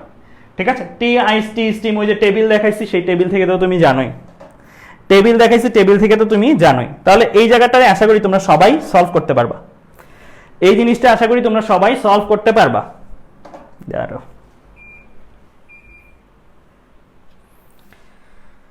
ঠিক আছে?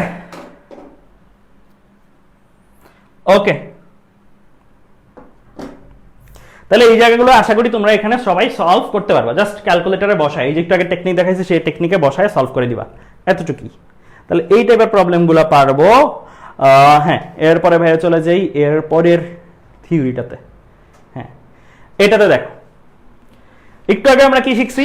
আমরা জাস্ট ত্রুটিপূর্ণ থার্মোমিটারের এক থার্মোমিটার থেকে আরেক থার্মোমিটারের পার্ট নেওয়া শিখছি। আমরা আর কি শিখছি? আমরা শিখছি যে প্রথম এক স্থির বিন্দু নীতি, দ্বি স্থির বিন্দু নীতির কিছু ম্যাথ শিখছি, স্কেলগুলোর মধ্যে সম্পর্ক দেখছি। কিন্তু এখন আমরা যেটা করবো সেটা হচ্ছে একটা স্কেলের পরিবর্তন তাপমাত্রা যদি দেয়, আরেকটা স্কেলের তাপমাত্রার পরিবর্তন যদি, এইটুকু করার পরে আমরা বেশ কিছু এমসিকিউ করবো।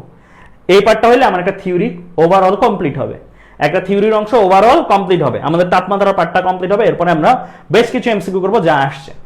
সো আমরা তো এই ফর্মুলাটা জানি। এই ফর্মুলাটা কিসের জন্য জানি? এই ফর্মুলাটা আমরা জানি যে এক স্কেলের ডিগ্রি সেলসিয়াসের তাপমাত্রার মান যদি 10 ডিগ্রি সেলসিয়াস হয়, এটা ক্যালভিনে কত, এটা দিয়ে বের করতে পারবো। 10 ডিগ্রি সেলসিয়াস তাপমাত্রা যদি ডিগ্রি সেলসিয়াসের মান হয়, ফারেনহাইটে কত, এই ফর্মুলা দিয়ে বের করতে পারবো। আমার এখনকার তোমাদের কাছে দেওয়া হচ্ছে যে যদি সাপোজ কোনো একটা স্কেলে, ধরো সাপোজ 10 ডিগ্রি ফারেনহাইট থেকে ডিগ্রি সেলসিয়াস আর ক্যালভিনে যাওয়া না, বরং কোনো একটা ঘটনায় 10 ডিগ্রি ফারেনহাইট তুমি কমাইছো বা বাড়াইছো, কমানো বাড়ানোতে সেটা ডিগ্রি 10 ডিগ্রি ফারেনহাইট কমাইছো বা বাড়াইছো, সেটা ডিগ্রি সেলসিয়াসে কতটুকু কমে বা বাড়ে, ডিগ্রি শুধু ক্যালভিনে, ক্যালভিনের সাথে কিন্তু ডিগ্রি নাই, কতটুকু বাড়ে বা কমে, এই জিনিসগুলো বের করতে হবে। মানে একটার যদি এতটুকু পরিমাণ পরিবর্তন হয়, আরেকটাতে কতটুকু পরিমাণ পরিবর্তন হবে। এটার জন্য এই লাইনটা মনে রাখবা, এই লাইনটা মনে রাখবা। কি করছি ভাইয়া? এখানে মৌলিক ব্যবধান বসাইছি। 100 কোথা থেকে আসছে? 100 বিয়োগ 0, টি স্টিম মাইনাস টি আইস, মৌলিক ব্যবধান। ফারেনহাইটের 180 কোথা থেকে আসছে? 212 ছিল টি স্টিমের মান, 32 ছিল টি আইসের মান, বিয়োগ করছি, মৌলিক ব্যবধান। এখানেও মৌলিক ব্যবধান 373 থেকে 273 বাদ দিছে 100। তার মানে প্রতি 100 ডিগ্রি সেলসিয়াস তাপমাত্রার পরিবর্তন প্রতি 180 ডিগ্রি ফারেনহাইটের পরিবর্তনের সমান, প্রতি 100 কেলভিন তাপমাত্রার পরিবর্তনের সমান। কি বললাম? 100 ডিগ্রি সেলসিয়াস বাড়ানো যে কথা, 180 ডিগ্রি ফারেনহাইট বাড়ানো একই কথা, 100 ডিগ্রি সেলসিয়াস বাড়ানো যে কথা, 100 কেলভিন বাড়ানো একই কথা। তাহলে এই জিনিসটা যদি মনে থাকে, তাহলে তুমি যে কোনো পরিবর্তনই সরাসরি দ্রুত এইক নিয়মের মাধ্যমে করতে পারবা। কিছুই না, জাস্ট মৌলিক ব্যবধানগুলো লিখছি। কি লিখছি? এগুলো এন বা মৌলিক ব্যবধান। তার মানে প্রতি 100 ডিগ্রি ফারেনহাইট বাড়াইলে কমাইলে 100 কেলভিন তাপমাত্রা বাড়ে বা কমে যথাক্রমে। তাহলে প্রতি 1 ডিগ্রি সেলসিয়াস বাড়াইলে কমাইলে 1 কেলভিন বাড়ে বা কমে যথাক্রমে। এটা কিন্তু একটা ইম্পর্টেন্ট লাইন বললাম ভাইয়া। তুমি যদি ডিগ্রি সেলসিয়াস স্কেলে 20 ডিগ্রি সেলসিয়াস বাড়াও, কেলভিন স্কেলে কত বাড়বে? 20 কেলভিন বাড়বে, 20 পরিমাণই বাড়বে, ঠিক আছে। কিন্তু তোমাকে যদি বলা হয় 20 ডিগ্রি সেলসিয়াস কত কেলভিনের সমান, সেটা কিন্তু 20 কেলভিনের সমান না। কিভাবে আসবে? ওই যে 20 যোগ 273 মানে 293 কেলভিনের সমান। 20 ডিগ্রি সেলসিয়াস 293 কেলভিনের সমান, কিন্তু 20 ডিগ্রি সেলসিয়াস বাড়ানো 20 কেলভিন বাড়ানোর সমান। কেমন? বৃদ্ধি হ্রাসের ক্ষেত্রে সমান সমান পরিমাণ বাড়ে বা কমে, বাট অরিজিনাল তাপমাত্রা 20 ডিগ্রি সেলসিয়াস কত কেলভিন ইকুইভ্যালেন্ট, তখন কিন্তু আর সমান সমান না, 273 প্লাস মাইনাস, রাইট। আবারও একইভাবে 1 ডিগ্রি সেলসিয়াস তাপমাত্রা বাড়ানো কমানো 1.8 ডিগ্রি ফারেনহাইট বাড়ানো বা কমানোর সমান। তাহলে একটু আগে একটা কথা বলতেছিলাম আমরা, 10 ডিগ্রি ফারেনহাইট ধরো বাড়াইলাম, সেটাতে কত ডিগ্রি সেলসিয়াস বাড়ে বা কমে জানতে চাচ্ছি। এটা হচ্ছে আমি জানতে চাচ্ছি। কিভাবে করব? এখানে বসাই দিলেই হয়ে যায়। এখানে আমরা জানি, আমরা ঐকিক নিয়ম করব। আমরা জানি, এখানে ধরলাম, হ্যাঁ, আমার degree Fahrenheit, del degree Fahrenheit, del degree Celsius. 1 degree Fahrenheit বাড়ানো বা কমা, 1.8 ডিগ্রি ফারেনহাইট বাড়ানো বা কমানো, আমি এভাবে লিখি একদম বেসিক থেকে। ধরো সাপোজ কারো মুখস্থ নাই, তাহলে সে মৌলিক ব্যবধান লিখবা। 180 ডিগ্রি ফারেনহাইট বাড়ানো বা কমানো 100 ডিগ্রি সেলসিয়াস বাড়ানো বা কমানোর সমান, ঠিক আছে। তাহলে 1 এর জন্য কত?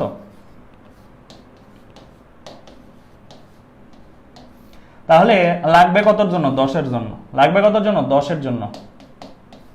তাহলে 100/180 ইন্টু 10। হিসাব করে দেখো, যত আসে তত। আমি একটু হিসাব করে দেখাই।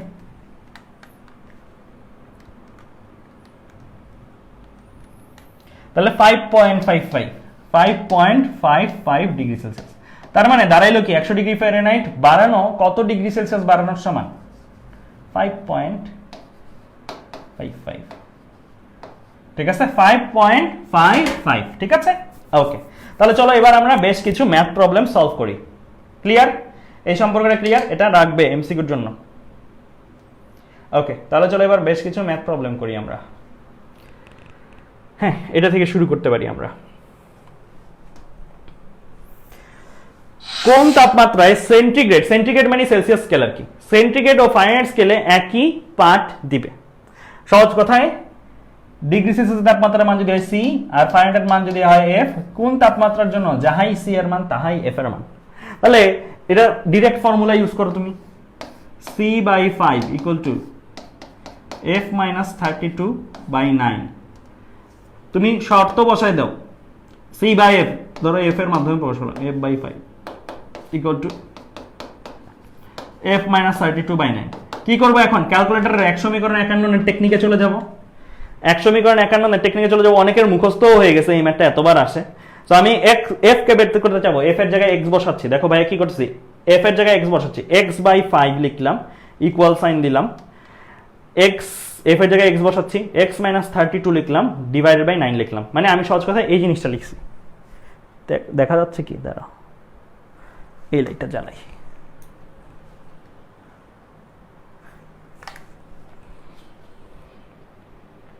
সহজ কথায় আমি এই জিনিসটা লিখছি। কেমন? এই জিনিসটা আমি লিখছি, 90 ক্লিক করে গেছে, এই জিনিসটা লিখছি। কেমন? ঠিক আছে। লেখার পরে আমি কি করব? শিফট ক্যালক ইকুয়াল দিব। লেখার পরে আমি কি করব? শিফট ক্যালক ইকুয়াল দিব। সো শিফট দিলাম, ক্যালক বাটন দিলাম, ইকুয়াল বাটন দিলাম। লাস্টে কত? -40। এফ ইকুয়াল টু কত? -40। তাহলে যাহাই -40 ডিগ্রি ফারেনহাইট তাহাই আবার কি -40 degree Celsius. That means -40 degree সেলসিয়াসের সমতুল্য ফারেনহাইটের মান কত? -40 ডিগ্রি ফারেনহাইট। একই মান ভিন্ন স্কেলে, রাইট? যেমন 0 ডিগ্রি সেলসিয়াসের সমতুল্য ফারেনহাইট স্কেলে মান কত? 32 ডিগ্রি ফারেনহাইট। 0 ডিগ্রি সেলসিয়াসের সমতুল্য ফারেনহাইট স্কেলে মান কত? 32 ডিগ্রি। দুইটাই নিম্নস্থির বিন্দু। -40 ডিগ্রি ফারেনহাইটের সমতুল্য কি? -40 ডিগ্রি সেলসিয়াস। ঠিক আছে? তাহলে এটার অ্যান্সার কি? এটার অ্যান্সার হচ্ছে এ। এটার অ্যান্সার কি? এটার অ্যান্সার হচ্ছে এ। ক্লিয়ার? ওকে, তাহলে আমরা এইটা মুখস্থ, এটা করতে করতে মুখস্থই হয়ে যায়, এতবার আসছে এটা। ঠিক আছে, তাহলে আমরা জাস্ট এখানে সি এর জায়গায় এফ অথবা এফ এর জায়গায় সি বসাই দিব, সি ইকুয়াল টু এফ, এটা দিয়ে করতে হবে। দেখো ঢাবি 17-18 সালে এটা আসছে। ওকে, এবার আমরা চলে যাই এইটাতে। কোন তাপমাত্রায় বিশুদ্ধ বরফ, পানি ও জলীয় বাষ্প একই তাপমাত্রায় সাম্য অবস্থায় থাকে? অ্যান্সার দাও, অ্যান্সার দাও, এটা একদম ইজিয়েস্ট।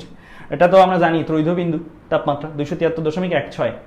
যদি একটা জিনিস বলে রাখি, এটা কিন্তু কুয়েট প্যাটার্নের প্রশ্ন, একটা জিনিস বলে রাখি, অনেকে একটু আগে ভাইয়া একটা কথা বলছি, যখন আমরা করি তখন অনেক সময় ত্রৈধবিন্দু তাপমাত্রাকে 273 ধরেও করে ফেলি, কিন্তু এগুলা কি এমসিকিউ, তো মাল্টিপল থেকে সবচেয়ে বেশি অ্যাপ্রোপ্রিয়েট, সবচেয়ে বেশি কারেক্টটা বাছাই করতে হবে। অনেকে এই এমসিকিউটা দেওয়ার ক্ষেত্রে 0 কেলভিন 273 দাগাই দিছে, এরপরে সে 3 নম্বর অপশনটা দেখেই না যেখানে 0.16 ছিল, মানে এই দুইটা, হ্যাঁ যদি আমার অপশনে এটা না থাকতো তাহলে আমি এটা দাগাইতাম, কারেক্ট অ্যান্সার পাইতাম, বাট অপশনে যখন এই দুইটাই আছে তখন কোনটা বেশি কারেক্ট, মোর অ্যাকুরেট কোনটা, সি নাম্বার।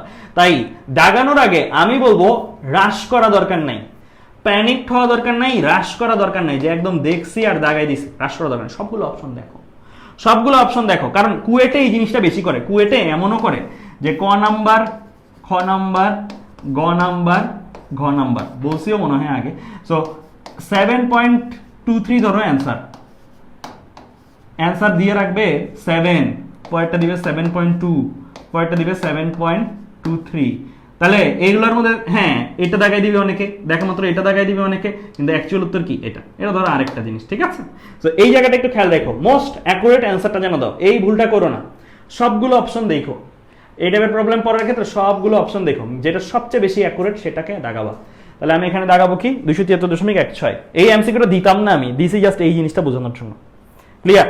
এই এমসিকিউটা দিতাম না, দিছি জাস্ট এই জিনিসটা বোঝানোর জন্য। দেখো এটা কিন্তু অপশনগুলো আমিও বানাই নাই, ঢাবি 17-18 সালের প্রশ্ন এটা, ঠিক আছে? দিয়ে দিলে তুমি জানো পারা জিনিস ভুল করে আসলে সবচেয়ে বেশি মন খারাপ হয়, ঠিক আছে? ওকে, এবার আসি এটা, ফারেনহাইট স্কেলের ক্ষেত্রে কোন তাপমাত্রা সেন্টিগ্রেড স্কেলের পাঠের 3 গুণ? এটা একটু তোমরা করো, এটা একটু তোমরা করো, এই জিনিসটা আমি চাইবো তোমরা একটু করো, এই জিনিসটা একটু তোমরা করো, এটা একটু তোমরা করো, দেখো জানাও আমাকে।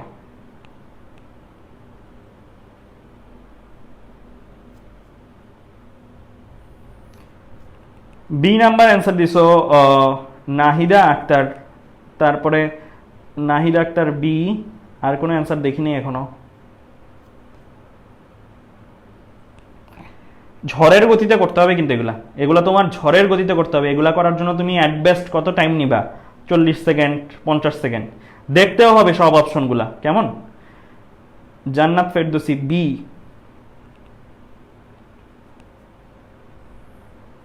ওকে তাহলে চলো এই জিনিসটা, হ্যাঁ লোপা দিছো বি, আফরিন আনিকা বি, আমিনা জান্নাত B.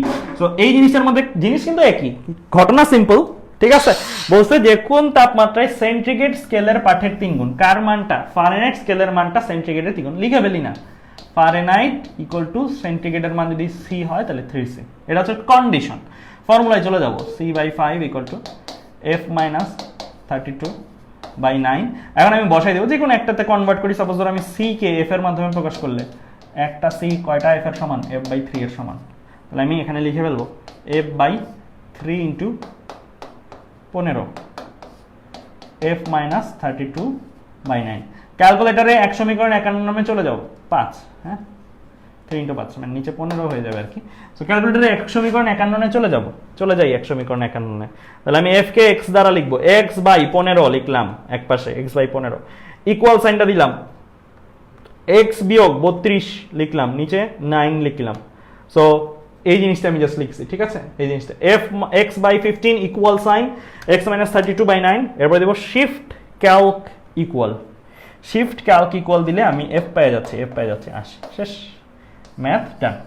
So f equal to 80। তাহলে যারা যারা বি অ্যান্সার দিছো, নাহিদা একটা সবার আগে দিছো, থ্যাংক ইউ। সো এই টাইপের এমসিকিউ আসলে আমরা আশা করি পারবো সবাই, ক্লিয়ার? বোঝা গেছে? বোঝা গেছে? ওকে, তাহলে এবার চলো সামনের দিকে আগাই, ঠিক আছে? আরেকটা জিনিস তোমাদের একটু শিখাই দিই, তোমরা যারা যারা এইচএসসি এক্সাম দিচ্ছ সামনে, তোমাদের কিন্তু সেন্টার, একটু কয়েকটা জীবনমুখী কথা বলি। সো তোমাদের যে এক্সাম সেন্টার পড়বে, সেই এক্সাম সেন্টারের উপর কিন্তু অনেক কিছু ডিপেন্ড করে। এইচএসসি এক্সামের সেন্টার যেটা, সেটার উপর অনেক কিছু ডিপেন্ড করে। যেমন আমার এক্সপিরিয়েন্স যদি আমি বলি, আমাদের যে সেন্টারটা পড়ছিল বঙ্গবন্ধু বঙ্গমাতা এরকম একটা কলেজ নাম আছে এয়ারপোর্টের দিকে, সো ঢাকায়। সো রাজুক কলেজের সিট ওখানে বসছিলাম, আমি রাজুকের ছিলাম। সো এই এক্সাম সেন্টারের মধ্যে কিন্তু ডিপেন্ড করে অনেক কিছু। যেমন আমাদের ক্ষেত্রে কি দেয়নি, কোনো রাফ খাতা দেয়নি, মানে রাফ করতে দেয়নি ফিজিক্স এক্সামে। চিন্তা করো, রাফ কোনো পেজ বা খাতা দেয়নি। এটা ডিপেন্ড করে স্যারের ওপর। এমন না যে ওই কলেজে কোনো জায়গায় দেয়নি, ওই কলেজেই কোনো রুমে দিচ্ছে, কোনো রুমে দেয়নি। এটা ডিপেন্ড করে স্যারের ওপরে। সো যদি তুমি চিন্তা করো তোমাকে রাফ করতে না দেয়, মানে এগুলো তোমার মাথায় চিন্তা করতে হচ্ছে, এগুলো তোমার মাথায় চিন্তা করতে হচ্ছে। তো এই জিনিসগুলো কিন্তু এমন হইতে পারে তোমার সিচুয়েশনে হবে। হ্যাঁ, আমরা প্রশ্নের পাশে যতটুকু ছোট জায়গা পাইছি, যেখানে প্রশ্ন আছে, প্রশ্ন পাইছি এখানে যে একটু জায়গা পাইছি, এই জায়গাগুলোতে করছি। হ্যাঁ, তো এর জন্য যাদের ইলাবোরেটলি লিখে করতে হয়, মানে সে একটা লাইন না লিখে করতে পারে না, ভুল করে ফেলে, তাদের জন্য আমি একটু বলবো এখন থেকে একটু এইভাবে প্র্যাকটিসটা বাড়াও। একটা প্রবলেম দেখে তোমার কাছে কলম আছে, পেন্সিল আছে, তুমি না লিখে চিন্তা করার চেষ্টা করো।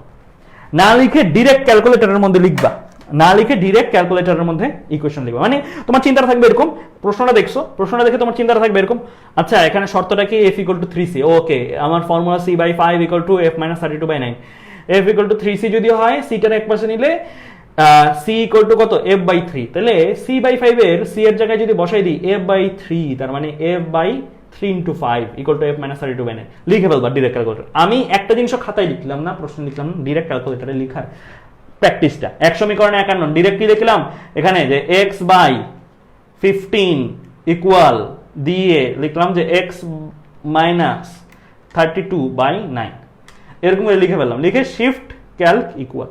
এইভাবে করলে দুইটা সুবিধা। এক, প্রথমত তোমার ব্রেনটা থিঙ্ক করতে শেখে, অনেক ব্রেনটা চিন্তা করতে শেখে, যে হ্যাঁ ব্রেইনের একটা চিন্তা করার ক্যাপাসিটি বাড়ে। দুই নম্বরে তোমার জায়গা যদি কম থাকে তুমি সলভ করতে পারো না লিখে। 3 নম্বরে তাড়াতাড়িও হয়, যদি তুমি দ্রুত করতে পারো এইভাবে, তোমার দেখবো অনেক তাড়াতাড়ি হচ্ছে। তুমি একটা এমসিকিউ বই নিয়ে এটার প্র্যাকটিস করার বেস্ট উপায় কি, অনেকগুলো এমসিকিউ প্রশ্ন নিবা সামনে, এমসিকিউ প্রশ্ন নিয়ে না দেখে না লিখে ক্যালকুলেটর হাতে নিয়ে জাস্ট টিক মার্ক দিয়ে যাও, দেখো কয়টা পারো, না লিখে কয়টা পারো।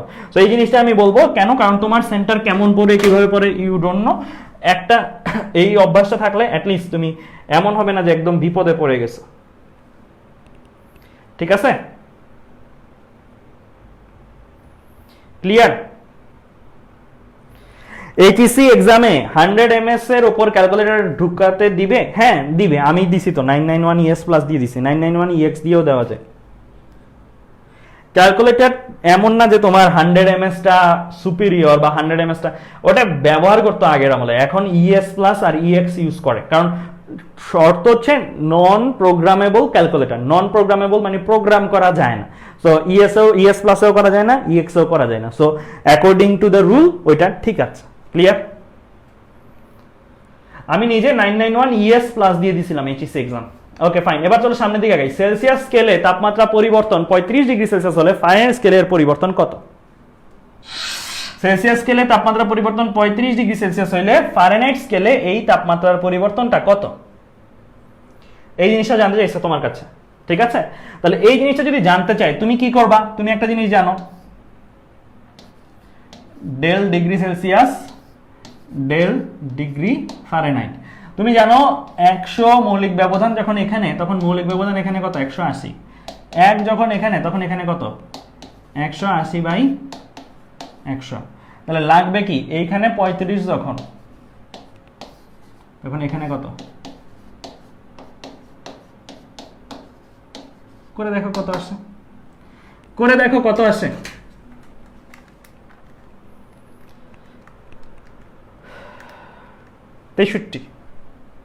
আসে কত? 63 ডিগ্রি ফারেনহাইট। তাহলে অ্যান্সার দেখাবো কত? অ্যান্সার দেখাবো 63 ডিগ্রি ফারেনহাইট। অ্যান্সার দেখাবো কত? অ্যান্সার দেখাবো 63 ডিগ্রি ফারেনহাইট। কেমন? ওকে, বুঝছো এই টাইপের প্রবলেমগুলো আসলে পারবা? এই দিকটাকে দেখাইছি ভাই এর জন্য এই বেসিকগুলো।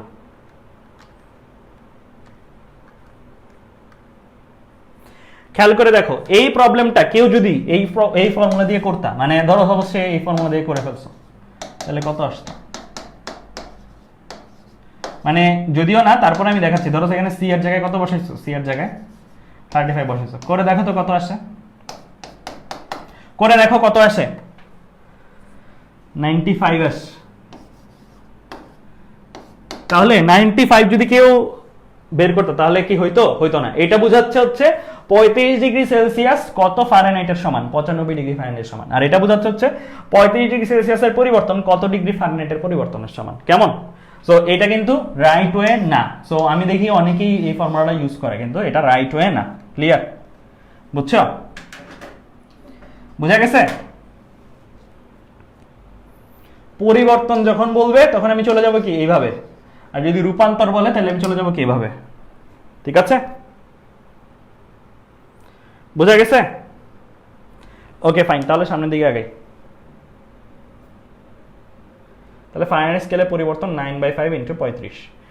ফারেনহাইট স্কেলে পানির ত্রৈধবিন্দুর তাপমাত্রা কত? পানির ত্রৈধবিন্দুর তাপমাত্রা মানে কি? 273.16। কিন্তু আমি বলছি যে অনেক ক্ষেত্রেই তোমার 273.16 না বসে শুধু 273 ধরেই কাজ করতে হয়। ঠিক আছে? সো তুমি নরমালি বসায় দেখো, অপশনের সাথে মিল পাবা না আর কি। 273.16 বসাইলো।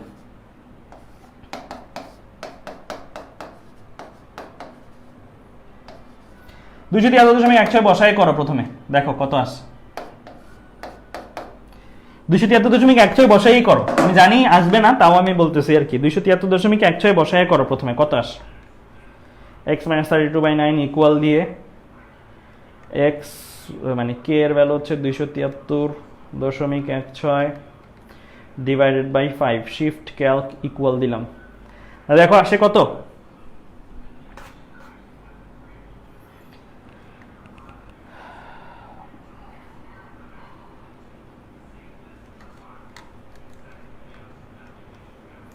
আসে কত? 32.288। কিন্তু অপশনে কি এটা আছে? অপশনে কিন্তু এটা নাই। কারণ কি? কারণ আমরা এই যে 273.16 না, অনেকগুলো ম্যাথে শুধু কি বসাইতে হয়? শুধু 273 বসাইতে। এখন 273 বসাও, শুধু 273 বসালে তুমি এখানে পাবা কত? এখানে 32 পাবা। রাউন্ড ফিগার কি পাবা? ক্যালভিনের ডিগ্রি দিও না, আমি ভুলে দিয়ে দিছি। রাউন্ড ফিগার 32 পাবা, এটা ফারেনহাইট। ঠিক আছে? তাহলে তুমি এখানে বসাবা কত? 32। কেমন? ঠিক আছে? ওকে, এটা জাহাঙ্গীরনগর বিশ্ববিদ্যালয়ে আসছিল এইচএসসির জন্য আসার জন্য গুরুত্বপূর্ণ জিনিস। কেমন? ওকে, তাহলে সামনের দিকে আগাই। পানির তৈলবিন্দু 273 Kelvin, F - 32/9 K - 273/5 = 32 degree Fahrenheit. ঠিক আছে? আরেকটা জিনিস বলে রাখি, ফিজিক্স সেকেন্ড পেপারের জন্য অনেকেই সাজেশন করো। সো ফিজিক্স সেকেন্ড পেপারের জন্য আমরা যেই ভিডিওগুলো, আমার যে বেসিক ভিডিওগুলো আছে না, বেসিক ভিডিও অ্যান্ড কিছু সলভড সিকিউ দেখলেই হয়। এটার জন্য কিন্তু এমসিকিউতে সত্যি কথা আলাদা করে পড়া লাগে না। কেন? কারণ ফিজিক্স সেকেন্ড পেপারে ঘুরায় কম প্রশ্ন। তুমি খেয়াল করে দেখো, ফিজিক্স ফার্স্ট পেপারে যেরকম ঘুরায় বা ক্রিয়েটিভ প্রশ্ন আসে, ফিজিক্স সেকেন্ড পেপারে কিন্তু অত ক্রিয়েটিভ আসে না। মোটামুটি টেমপ্লেট প্রশ্ন। মানে টেমপ্লেট মানে কি? মান চেঞ্জ করবে। কেন? কারণ ইঞ্জিন নিয়ে তোমার কতটুকু ক্রিয়েটিভ করবে? ইঞ্জিনের তো একটা মেকানিজম আছে বা একটা আলাদা জিনিস। কিন্তু ভেক্টর নিয়ে কিন্তু অনেক ঘুরানো যায়, গতিবিদ্যা নিয়ে কিন্তু অনেক ঘুরানো যায়, নিউটনীয় বলবিদ্যা নিয়ে কিন্তু অনেক প্রশ্ন ঘুরানো যায়, কাজ শক্তি ক্ষমতাতেও অনেক ঘুরানো যায়। কিন্তু এগুলাতে কিন্তু ঘুরানোর সুযোগ কম। তাই এই সেকেন্ড পেপারে কিন্তু আমি মনে করি যে সেকেন্ড পেপার পরীক্ষাটা ভালো হয়। বেশিরভাগ ক্ষেত্রেই ফার্স্ট পেপার চেয়ে সেকেন্ড পেপার পরীক্ষা ভালো হয়। তাই সেকেন্ড পেপার তোমাদের তো মিলাই A+, তাই না? সো সেকেন্ড পেপারে একটু বেশি মার্কস রাখো, মানে একটু বেশি মার্কস রাখো, কারণ এটা টেমপ্লেট জিনিসটা, মানে এগুলোই আসবে। এমন না যে এখান থেকে তোমার খুব বেশি আলাদা বানায় টানায় দেওয়ার কিছু সুযোগ আছে। মোটামুটি এই জিনিসগুলোই কমন, এই জিনিসগুলোই আসবে। ঠিক আছে? ফিজিক্স সেকেন্ড পেপার এই জিনিসটা একটু মাথায় রেখো। ঠিক আছে? ওকে ফাইন, এবার চলো সামনের দিকে আগাই। আচ্ছা, এটা দেখলাম আমি, এটা দেখাইছি, দেখানো হয়েছে। এটা একটা রিটেন লেভেলের প্রশ্নও করি। চলো রিটেনের প্রশ্নও করি। কি বলছে? ফ্রান্সের আইফেল টাওয়ারের 0 ডিগ্রি ফারেনহাইটে উচ্চতা 336 মিটার। এগুলো হচ্ছে যদি একটু বেশি কিছু আসে তাহলে এখান থেকে আসতে পারে আর কি, মানে একটু বড় এমসিকিউ। মাঝে মাঝে এমন হয়, কিন্তু মাঝে মাঝে এমসিকিউর প্রশ্ন ভয়ের প্রশ্নের চেয়েও বড়। এমসিকিউ প্রশ্ন মাঝে মাঝে ভয়ের প্রশ্নের চেয়েও বড়। সো প্রশ্ন দেখে চেনাটা জরুরি।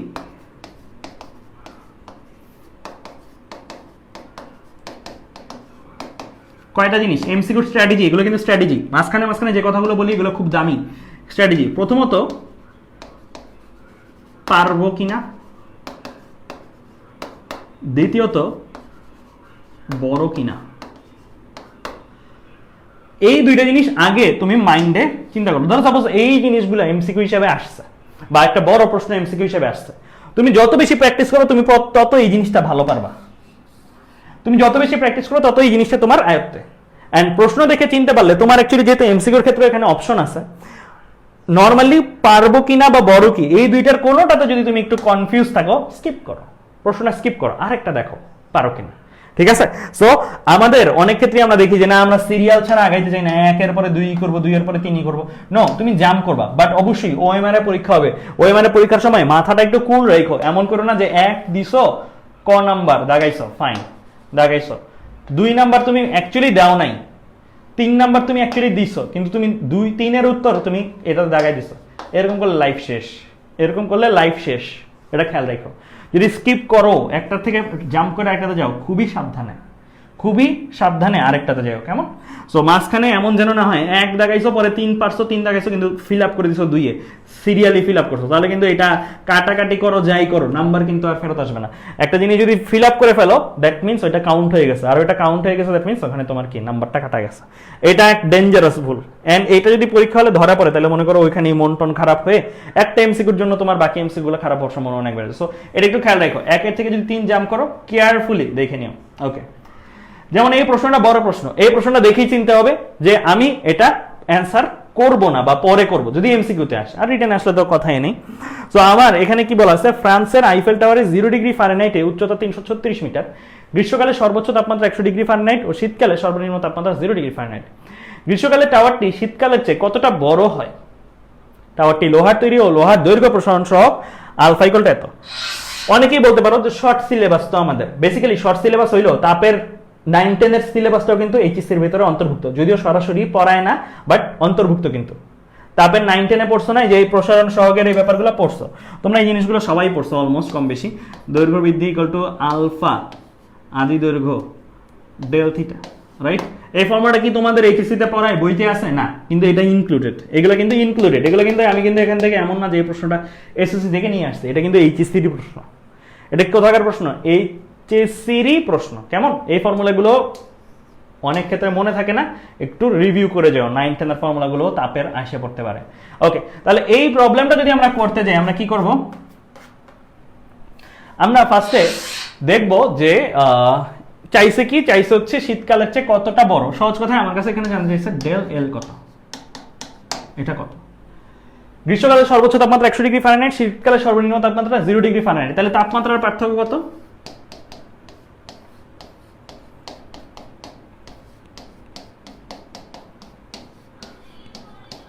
এটা হচ্ছে তাপমাত্রার পার্থক্য, রাইট? শীতকাল আর গ্রীষ্মকালের মধ্যে তাপমাত্রার পার্থক্য কত? এতখানি। তো তোমার লাগবে ডেল এল, ফর্মুলা লিখে ফেলো। Del L equal to alpha আদি দৈর্ঘ্য তাপমাত্রার পরিবর্তন। এখানে একটা ব্যাপার আছে, ব্যাপার হচ্ছে আলফা এর একক দেখো, এককটা কি? আলফা এর এককটা কি? আলফাকে বলে দৈর্ঘ্য প্রসারণ সহগ, 9-10 এর পড়া, পার ডিগ্রি সেলসিয়াস, রাইট? তোমার এইটার এককটা কি হবে? এটার এককটা অবভিয়াসলি মিটারে হবে, এটার এককটা অবভিয়াসলি কিসে হবে? মিটারে হবে। তোমার এমন একটা একক দরকার এখানে যে এককটা পার ডিগ্রি সেলসিয়াসের সাথে কাটাকাটি চলে যাবে।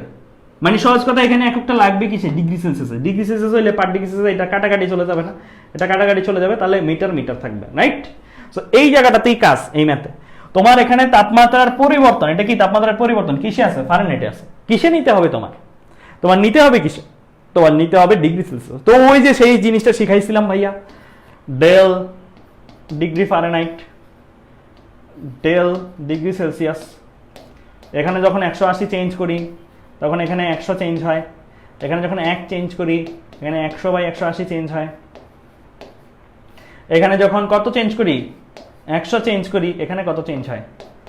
100/180 ইন্টু 100, রাইট? তাহলে এখানে ভ্যালুগুলো হিসাব করো কত আসছে, এখানে ভ্যালু হিসাব করো কত আসে। তাহলে দেখো 55.55। তাহলে এই স্টেপটা কিন্তু তোমার ম্যাথে বলা থাকবে না, কিন্তু করে আনতে হবে। এই স্টেপটা কিন্তু করে নিতে হবে। তাহলে এখানে তুমি 100 ডিগ্রি ফারেনহাইটের পরিবর্তন যে কথা, এটা কত 55.55 ডিগ্রি সেলসিয়াস পরিবর্তন একই কথা। তাহলে তুমি এখানে বসাবা কত, তুমি যখন বসাবা আলফা এর ভ্যালু যদি বসাও 12 × 10⁻⁻6 এল নট আদি দৈর্ঘ্য যদি বসাও 336, তুমি ডেল থিটা কত বসাবা, ডেল থিটা কিন্তু বসাইতে হবে 55.55। 100 বসাইলে হইতো না, 100 বসাইলে হইতো না, 55.5 ডিগ্রি। তাহলে এখন হিসাব করো, 12 × 10⁻⁻6 ইন্টু 336 ইন্টু 55.5, তাহলে আসে কত 0.2237 এত মিটার। কেমন ক্লিয়ার, বোঝা গেছে? তাহলে এই জিনিসটা কিন্তু ভুল করলে কোথায় ভুল করবে, এই সূত্র ধরো জানি কেউ, এই সূত্রে না, ভুল করলে এই জায়গাটায় ভুল করবে, এই জায়গাটায় ভুল করবে। এটা কিন্তু 100 ডিগ্রি ফারেনহাইটের সমতুল্য, ডিগ্রি সেলসিয়াস না। 100 ডিগ্রি সেলসিয়াসের পরিবর্তনের জন্য ডিগ্রি সেলসিয়াসের চেঞ্জ। ক্লিয়ার, বুঝা গেছে? বুঝছি আমরা? তো এই ম্যাথগুলোতে ভুল করার জায়গা কিভাবে হবে সেটা আমি দেখাইছি। ওকে, ক্লিয়ার? Okay fine. তাহলে চলো এটার সলভটা আমরা দেখে ফেলি। তাহলে আমরা প্রথমে এই জিনিসটাতে চেঞ্জ করছি। এটার আবার অনেকে এইভাবেও মনে রাখতে পারো যে 1 ডিগ্রি সেলসিয়াসের পরিবর্তন 1.8 ডিগ্রি সেলসিয়াসের ফারেনহাইটের পরিবর্তনের সমান, তার মানে 1 ডিগ্রি ফারেনহাইটের পরিবর্তন 1/1.8 ডিগ্রি সেলসিয়াসের পরিবর্তন সমান। কি বললাম? 1 ডিগ্রি ফারেনহাইটের পরিবর্তন কত ডিগ্রি সেলসিয়াসের পরিবর্তন সমান 1/1.8। এভাবেও মনে রাখতে পারো, বা আমি যেমনে করে দিলাম সেমনেও করতে পারো। দেন এটা আসছে 500/9 বা 55.55, বসাই দিছি 0.224। ক্লিয়ার?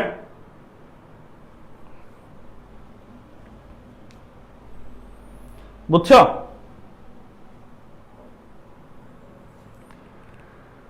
ওকে, বুঝা গেছে? ওকে, তাহলে এবার সামনের দিকে আগাই। আচ্ছা, এবার আসি এইটা আজকের ক্লাসের লাস্ট টপিক, মানে এটা নিয়ে এমসিকিউ করব।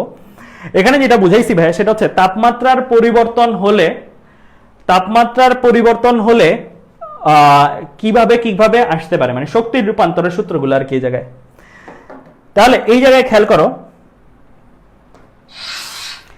ms del theta equal to mg hf minus hi equal to half mv², mlf equal to mlv mg hf minus hi equal to half mv²। কি লিখলাম? নরমালি এটা তো সবাই জানি যে তাপমাত্রার পরিবর্তনের জন্য প্রয়োজনীয় তাপ, এটা সবাই জানি। ms del theta, m কি ভর, s কি আপেক্ষিক তাপ, আর del theta কি তাপমাত্রার পরিবর্তন। এটার সাথে এটা কেমনে যুক্ত করলাম, এগুলা ঘটনার মাধ্যমে দিবে তোমাদের। ধরো সাপোজ এই যে একটু পরে একটা ম্যাথ দেখবো, একটা বরফ খণ্ড এখান থেকে মাটিতে পড়তেছে, মাটিতে পড়ার সময় সে কি হারাচ্ছে, বিভব শক্তি হারাচ্ছে।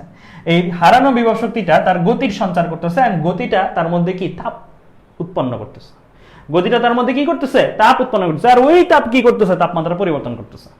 ওই তাপ কি করতেছে, তাপমাত্রার পরিবর্তন। তোমাদের একটা ডায়াগ্রাম দেখাই, আমি তোমাদের একটা ডায়াগ্রাম দেখাই, দাঁড়াও ওয়েট।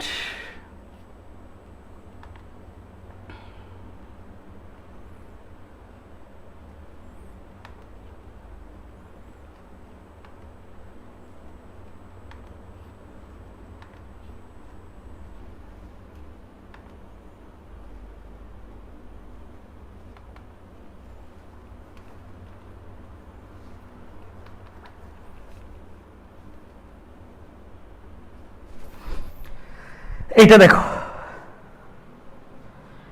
এই ডায়াগ্রামটা দ্বারা এটা দেখো, গতিশক্তির পরিবর্তন তাপ তৈরি করতে পারে, বিভব শক্তির পরিবর্তন তাপ তৈরি করতে পারে, কৃত কাজ তাপ তৈরি করতে পারে।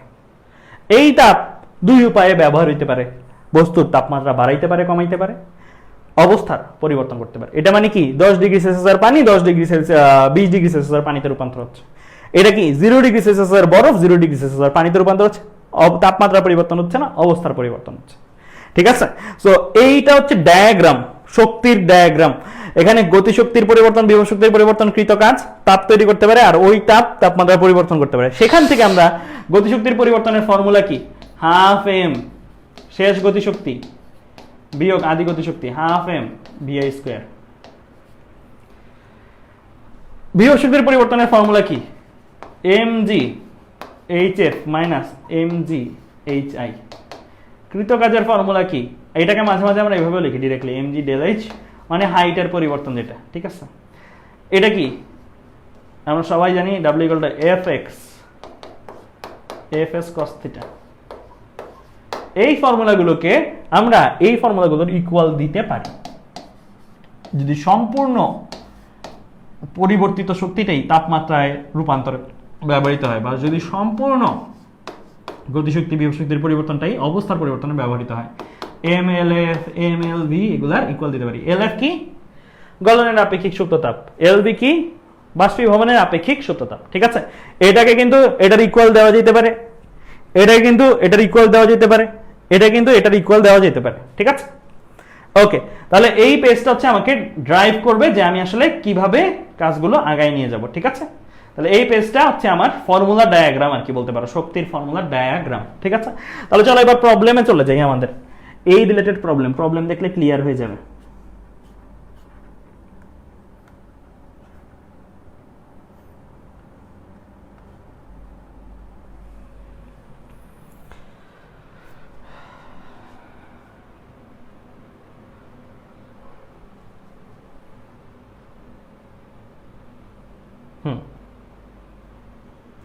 তাহলে চলো একদম প্রথমে এটা থেকে শুরু করি। বলছে একটা ছুটন্ত সীসার বুলেটকে হঠাৎ থামালে এর সমস্ত শক্তি তাপে রূপান্তরিত হয়। বুলেটের তাপমাত্রা কত? তাহলে এখানে কোনটা কিসে রূপান্তর হয়েছে? ছুটন্ত মানে কি গতি ছিল, গতিটা থামাই দিছি মানে কি গতিশক্তির পরিবর্তন করছি। তাহলে আমি সমান সমান এক পাশে দিতে পারবো কি হাফ এম, সমান সমান এক পাশে দিতে পারবো কি half m vf square minus vi square, right? এখানে আমরা শুধু ভ্যালু নিব, খেয়াল করো এটা মডুলাস দিয়ে দিবা। এখানে শুধু কি নিবা? ভ্যালু নিবা, এখানে শুধু ভ্যালু নিবা, ঠিক আছে? এটা হচ্ছে উৎপন্নকৃত তাপ, শুধু পরিমাণ নিবা শক্তির, ঠিক আছে? মডুলাস দিয়ে করবা এগুলা, নাহলে আবার প্লাস মাইনাসের ঝামেলা বাধায় ফেলবা, ঠিক আছে? এই পাশে কি? এই পাশে তুমি দিবা ms ডেল থিটা, রাইট? কেন? কারণ এখানে বলছে যে বুলেটটা কত বেগে ছোড়া হয়েছিল পরিণত হয়ে তাপমাত্রার বৃদ্ধি করে, শুধু তাপমাত্রার বৃদ্ধি নিয়ে বলা আছে, আর কিচ্ছু নিয়ে বলা নাই। তাহলে এখানে তোমার টার্গেট কি? টার্গেট হচ্ছে বের করা যে কত বেগে ছোড়া হয়েছিল। সহজ কথা আদি বেগটা, আদি বেগ মানে কি এটা তোমার কাছে জানতে চাইছো। এটা যদি তোমার কাছে জানতে চায় তাহলে তুমি এখান থেকে ভ্যালু বসাও। বিএফ এর ভ্যালু কত? 0। এই পাশে এম আর এই পাশে এম কি কাটাকাটি গেলে থাকবে কি 2s ডেল থিটা, রাইট? পক্ষান্তর করে ইয়া করলো, বসাই দিলাম। তো 2s। এখন এই জায়গাটার মধ্যে আমি কি করব? s টাকে বসাবো, ডেল থিটাকে বসাবো, সরি। সো আলহামদুলিল্লাহ। তো দেখো, সো আমরা এখন s টাকে বসাবো। s টা কি এককে দেওয়া আছে? ক্যালোরি পার গ্রাম পার ডিগ্রি সেলসিয়াস। এখানে কয়েকটা জিনিস শিখাই তোমাকে। 1 ক্যালোরি এইগুলো থাকলে তোমার জুলে যেতে হবে। 1 ক্যালোরি কত জুলের সমান? 4.2 জুলের সমান, মনে রেখে দাও। এরকম থাকলে কিসে যেতে হবে? জুলে যাইতে হবে। তাহলে আমি হিসাবটা দেখাই তোমাদের। কি ছিল? 0.03 ক্যালোরি পার গ্রাম পার ডিগ্রি সেলসিয়াস। এখান থেকে আমি যদি কাজ করি এটাকে এরকম লিখতে পারি 0.03 ক্যালোরি পার গ্রাম মানে কি পার 1 গ্রাম পার 1 ডিগ্রি সেলসিয়াসের চেঞ্জ। খেয়াল করে দেখো ফর্মুলায় কিন্তু এটা 1 ডিগ্রি সেলসিয়াসের পরিবর্তন। আমরা জানি 1 ডিগ্রি সেলসিয়াসের পরিবর্তন কত কেলভিনের পরিবর্তন সমান 1 কেলভিনের পরিবর্তন সমান। তাহলে পরের লাইনে যদি লিখি এটাকে ডিরেক্টলি 1 ডিগ্রি সেলসিয়াসের 1 কেলভিনে কনভার্ট করছি। আমি কিন্তু বলি নাই 1 degree Celsius equal to 1 Kelvin, আমি বলছি 1 ডিগ্রি সেলসিয়াসের পরিবর্তন ইকুয়াল টু 1 কেলভিনের পরিবর্তন, ঠিক আছে? 1 গ্রাম নে এসআই এককে নিতে হবে। এসআই এককে নেওয়া মানে কি কেজিতে নিতে হবে। কেজিতে নিলে গ্রামকে কেজিতে কিভাবে নেয়? 1/1000। 1 গ্রামকে কেজিতে নিলাম, তাহলে 1/1000 কেজি বলতে পারি। 1 গ্রাম ইকুয়াল টু কত কেজি? 1/1000 কেজি। ক্যালোরিটারে কিসে নিতে হবে? জুলে নিতে হবে। কত দিয়ে গুণ দিতাম? 4.2 দিয়ে গুণ দিলে এটা জুলে যাবে, কারণ আমরা জানি 1 calorie 4.2 joule. 0.03 calorie 0.03 into 4.2 joule. তাহলে হিসাব করো কত আসবে? 0.03 ইন্টু 4.2 ইন্টু ডিভাইড বাই 1000, তো উপরে চলে আসবে গুণ আকারে।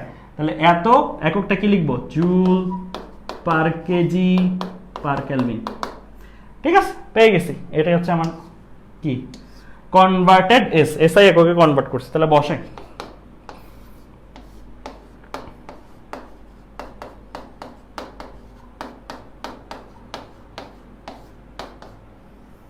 ডেল থিটার ভ্যালু কত? ডেল থিটার ভ্যালু হচ্ছে আমার 100 ডিগ্রি সেলসিয়াস।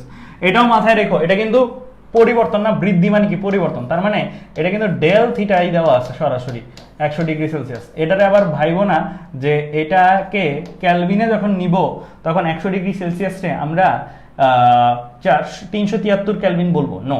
এটা 100 ডিগ্রি সেলসিয়াস কত ক্যালভিনের সমান তা জানতে চাই। 100 ডিগ্রি সেলসিয়াসের পরিবর্তন কত ক্যালভিনের পরিবর্তন, তাহলে এখানে বসাবা কি 100 ক্যালভিনই, কারণ 100 ডিগ্রি সেলসিয়াসের পরিবর্তন 100 ক্যালভিনের পরিবর্তনের সমান। তাহলে এখানে বসবে কি 100। তাহলে এই জায়গাগুলো আমার মনে হয়েছে তোমরা ভুল করতে পারো, তো এই জায়গাগুলো আমি একটু ডিটেলসে করানোর চেষ্টা করছি। তার জন্য এগুলো বসাই আমরা।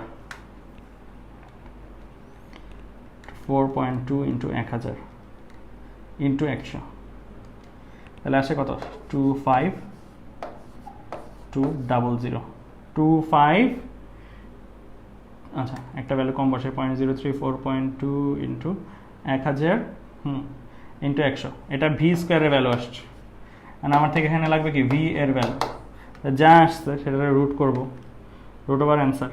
তাহলে আসে 158.74, 158.74 এত সব এসআই এককে বসিয়ে। তাহলে এটা হবে কি এসআই এককে মিটার পার সেকেন্ড। ঠিক আছে, তাহলে এটা হবে কি metre per second, 158.74 metre per second. Okay, তাহলে বুঝছি আমরা এই ম্যাথটা। এবার চলো এটাই যে এমসিকিউতে আসে এটার প্রমাণ দেখাই। এই যে 158.74 এই সেম প্রবলেমটা যে এমসিকিউতে আসছে এটার প্রমাণ দেখাই। তাহলে আমরা এই টাইপের প্রবলেম আসলে পারবো কিনা, ভি বের করে দিব, জাস্ট ভি বের করে দিব 158.74। দেখো এমসিকিউতে আসছে এটা। একটি সিসার বুলেট কোথাও বাধাপ্রাপ্ত হয়ে 100 ডিগ্রি সেলসিয়াস তাপমাত্রা বৃদ্ধি পেল। সিসার আপেক্ষিক তাপ 200 জুল পারে, এটা দেওয়াই আছে। ভালো হইছে, আরো দেওয়াই আছে এসআই এককে। যদি অন্য কোনো ভাবে তাপ নষ্ট না হয় তবে বুলেটটির বেগ কত হবে, মানে বেগ কত ছিল আর কি। খুব সহজ না, এই জিনিসগুলোই কিন্তু আসে ডিরেক্ট। এই যে বসাই দিবা এমএস ডেল থিটা, এটা যত আসছে যদি না মিলে তাহলে বলবা কোনোটিই না, যদি না মিলে তাহলে বলবা কি কোনোটিই নয়। ঠিক আছে, বুঝছো? বুঝা গেছে?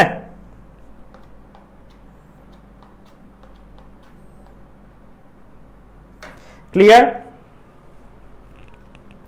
আচ্ছা, তাহলে আমরা আজকের ক্লাসটা আর বাড়াবো না, কারণ আজকের ক্লাসে আমরা একটা পোর্শন পর্যন্ত হয় যে তাপমাত্রা শক্তি এই পোর্শন পর্যন্ত শেষ করছি। পরের ক্লাসে আশা করি সবটা শেষ করার চেষ্টা করব।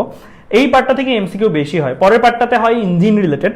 মাঝখানে অনেকগুলো পার্ট আছে যেগুলো তাপগতিবিদ্যা থেকে এমসিকিউ হয় না, মাঝখানে যে পার্টগুলো আছে সেগুলো থেকে হয় না, ছোট ছোট কয়েকটা এমসিকিউ হয়। পরের ক্লাসেই আমরা শেষ করে দিতে পারবো হোপফুলি, আর বেশি ক্লাস লাগবে না। ঠিক আছে, এটা কিন্তু জাহাঙ্গীরনগর বিশ্ববিদ্যালয়ে আসছিল। ঠিক আছে, ওকে, তাহলে আজকের ক্লাসটা আমরা এই পর্যন্তই রাখি। ধন্যবাদ সবাইকে।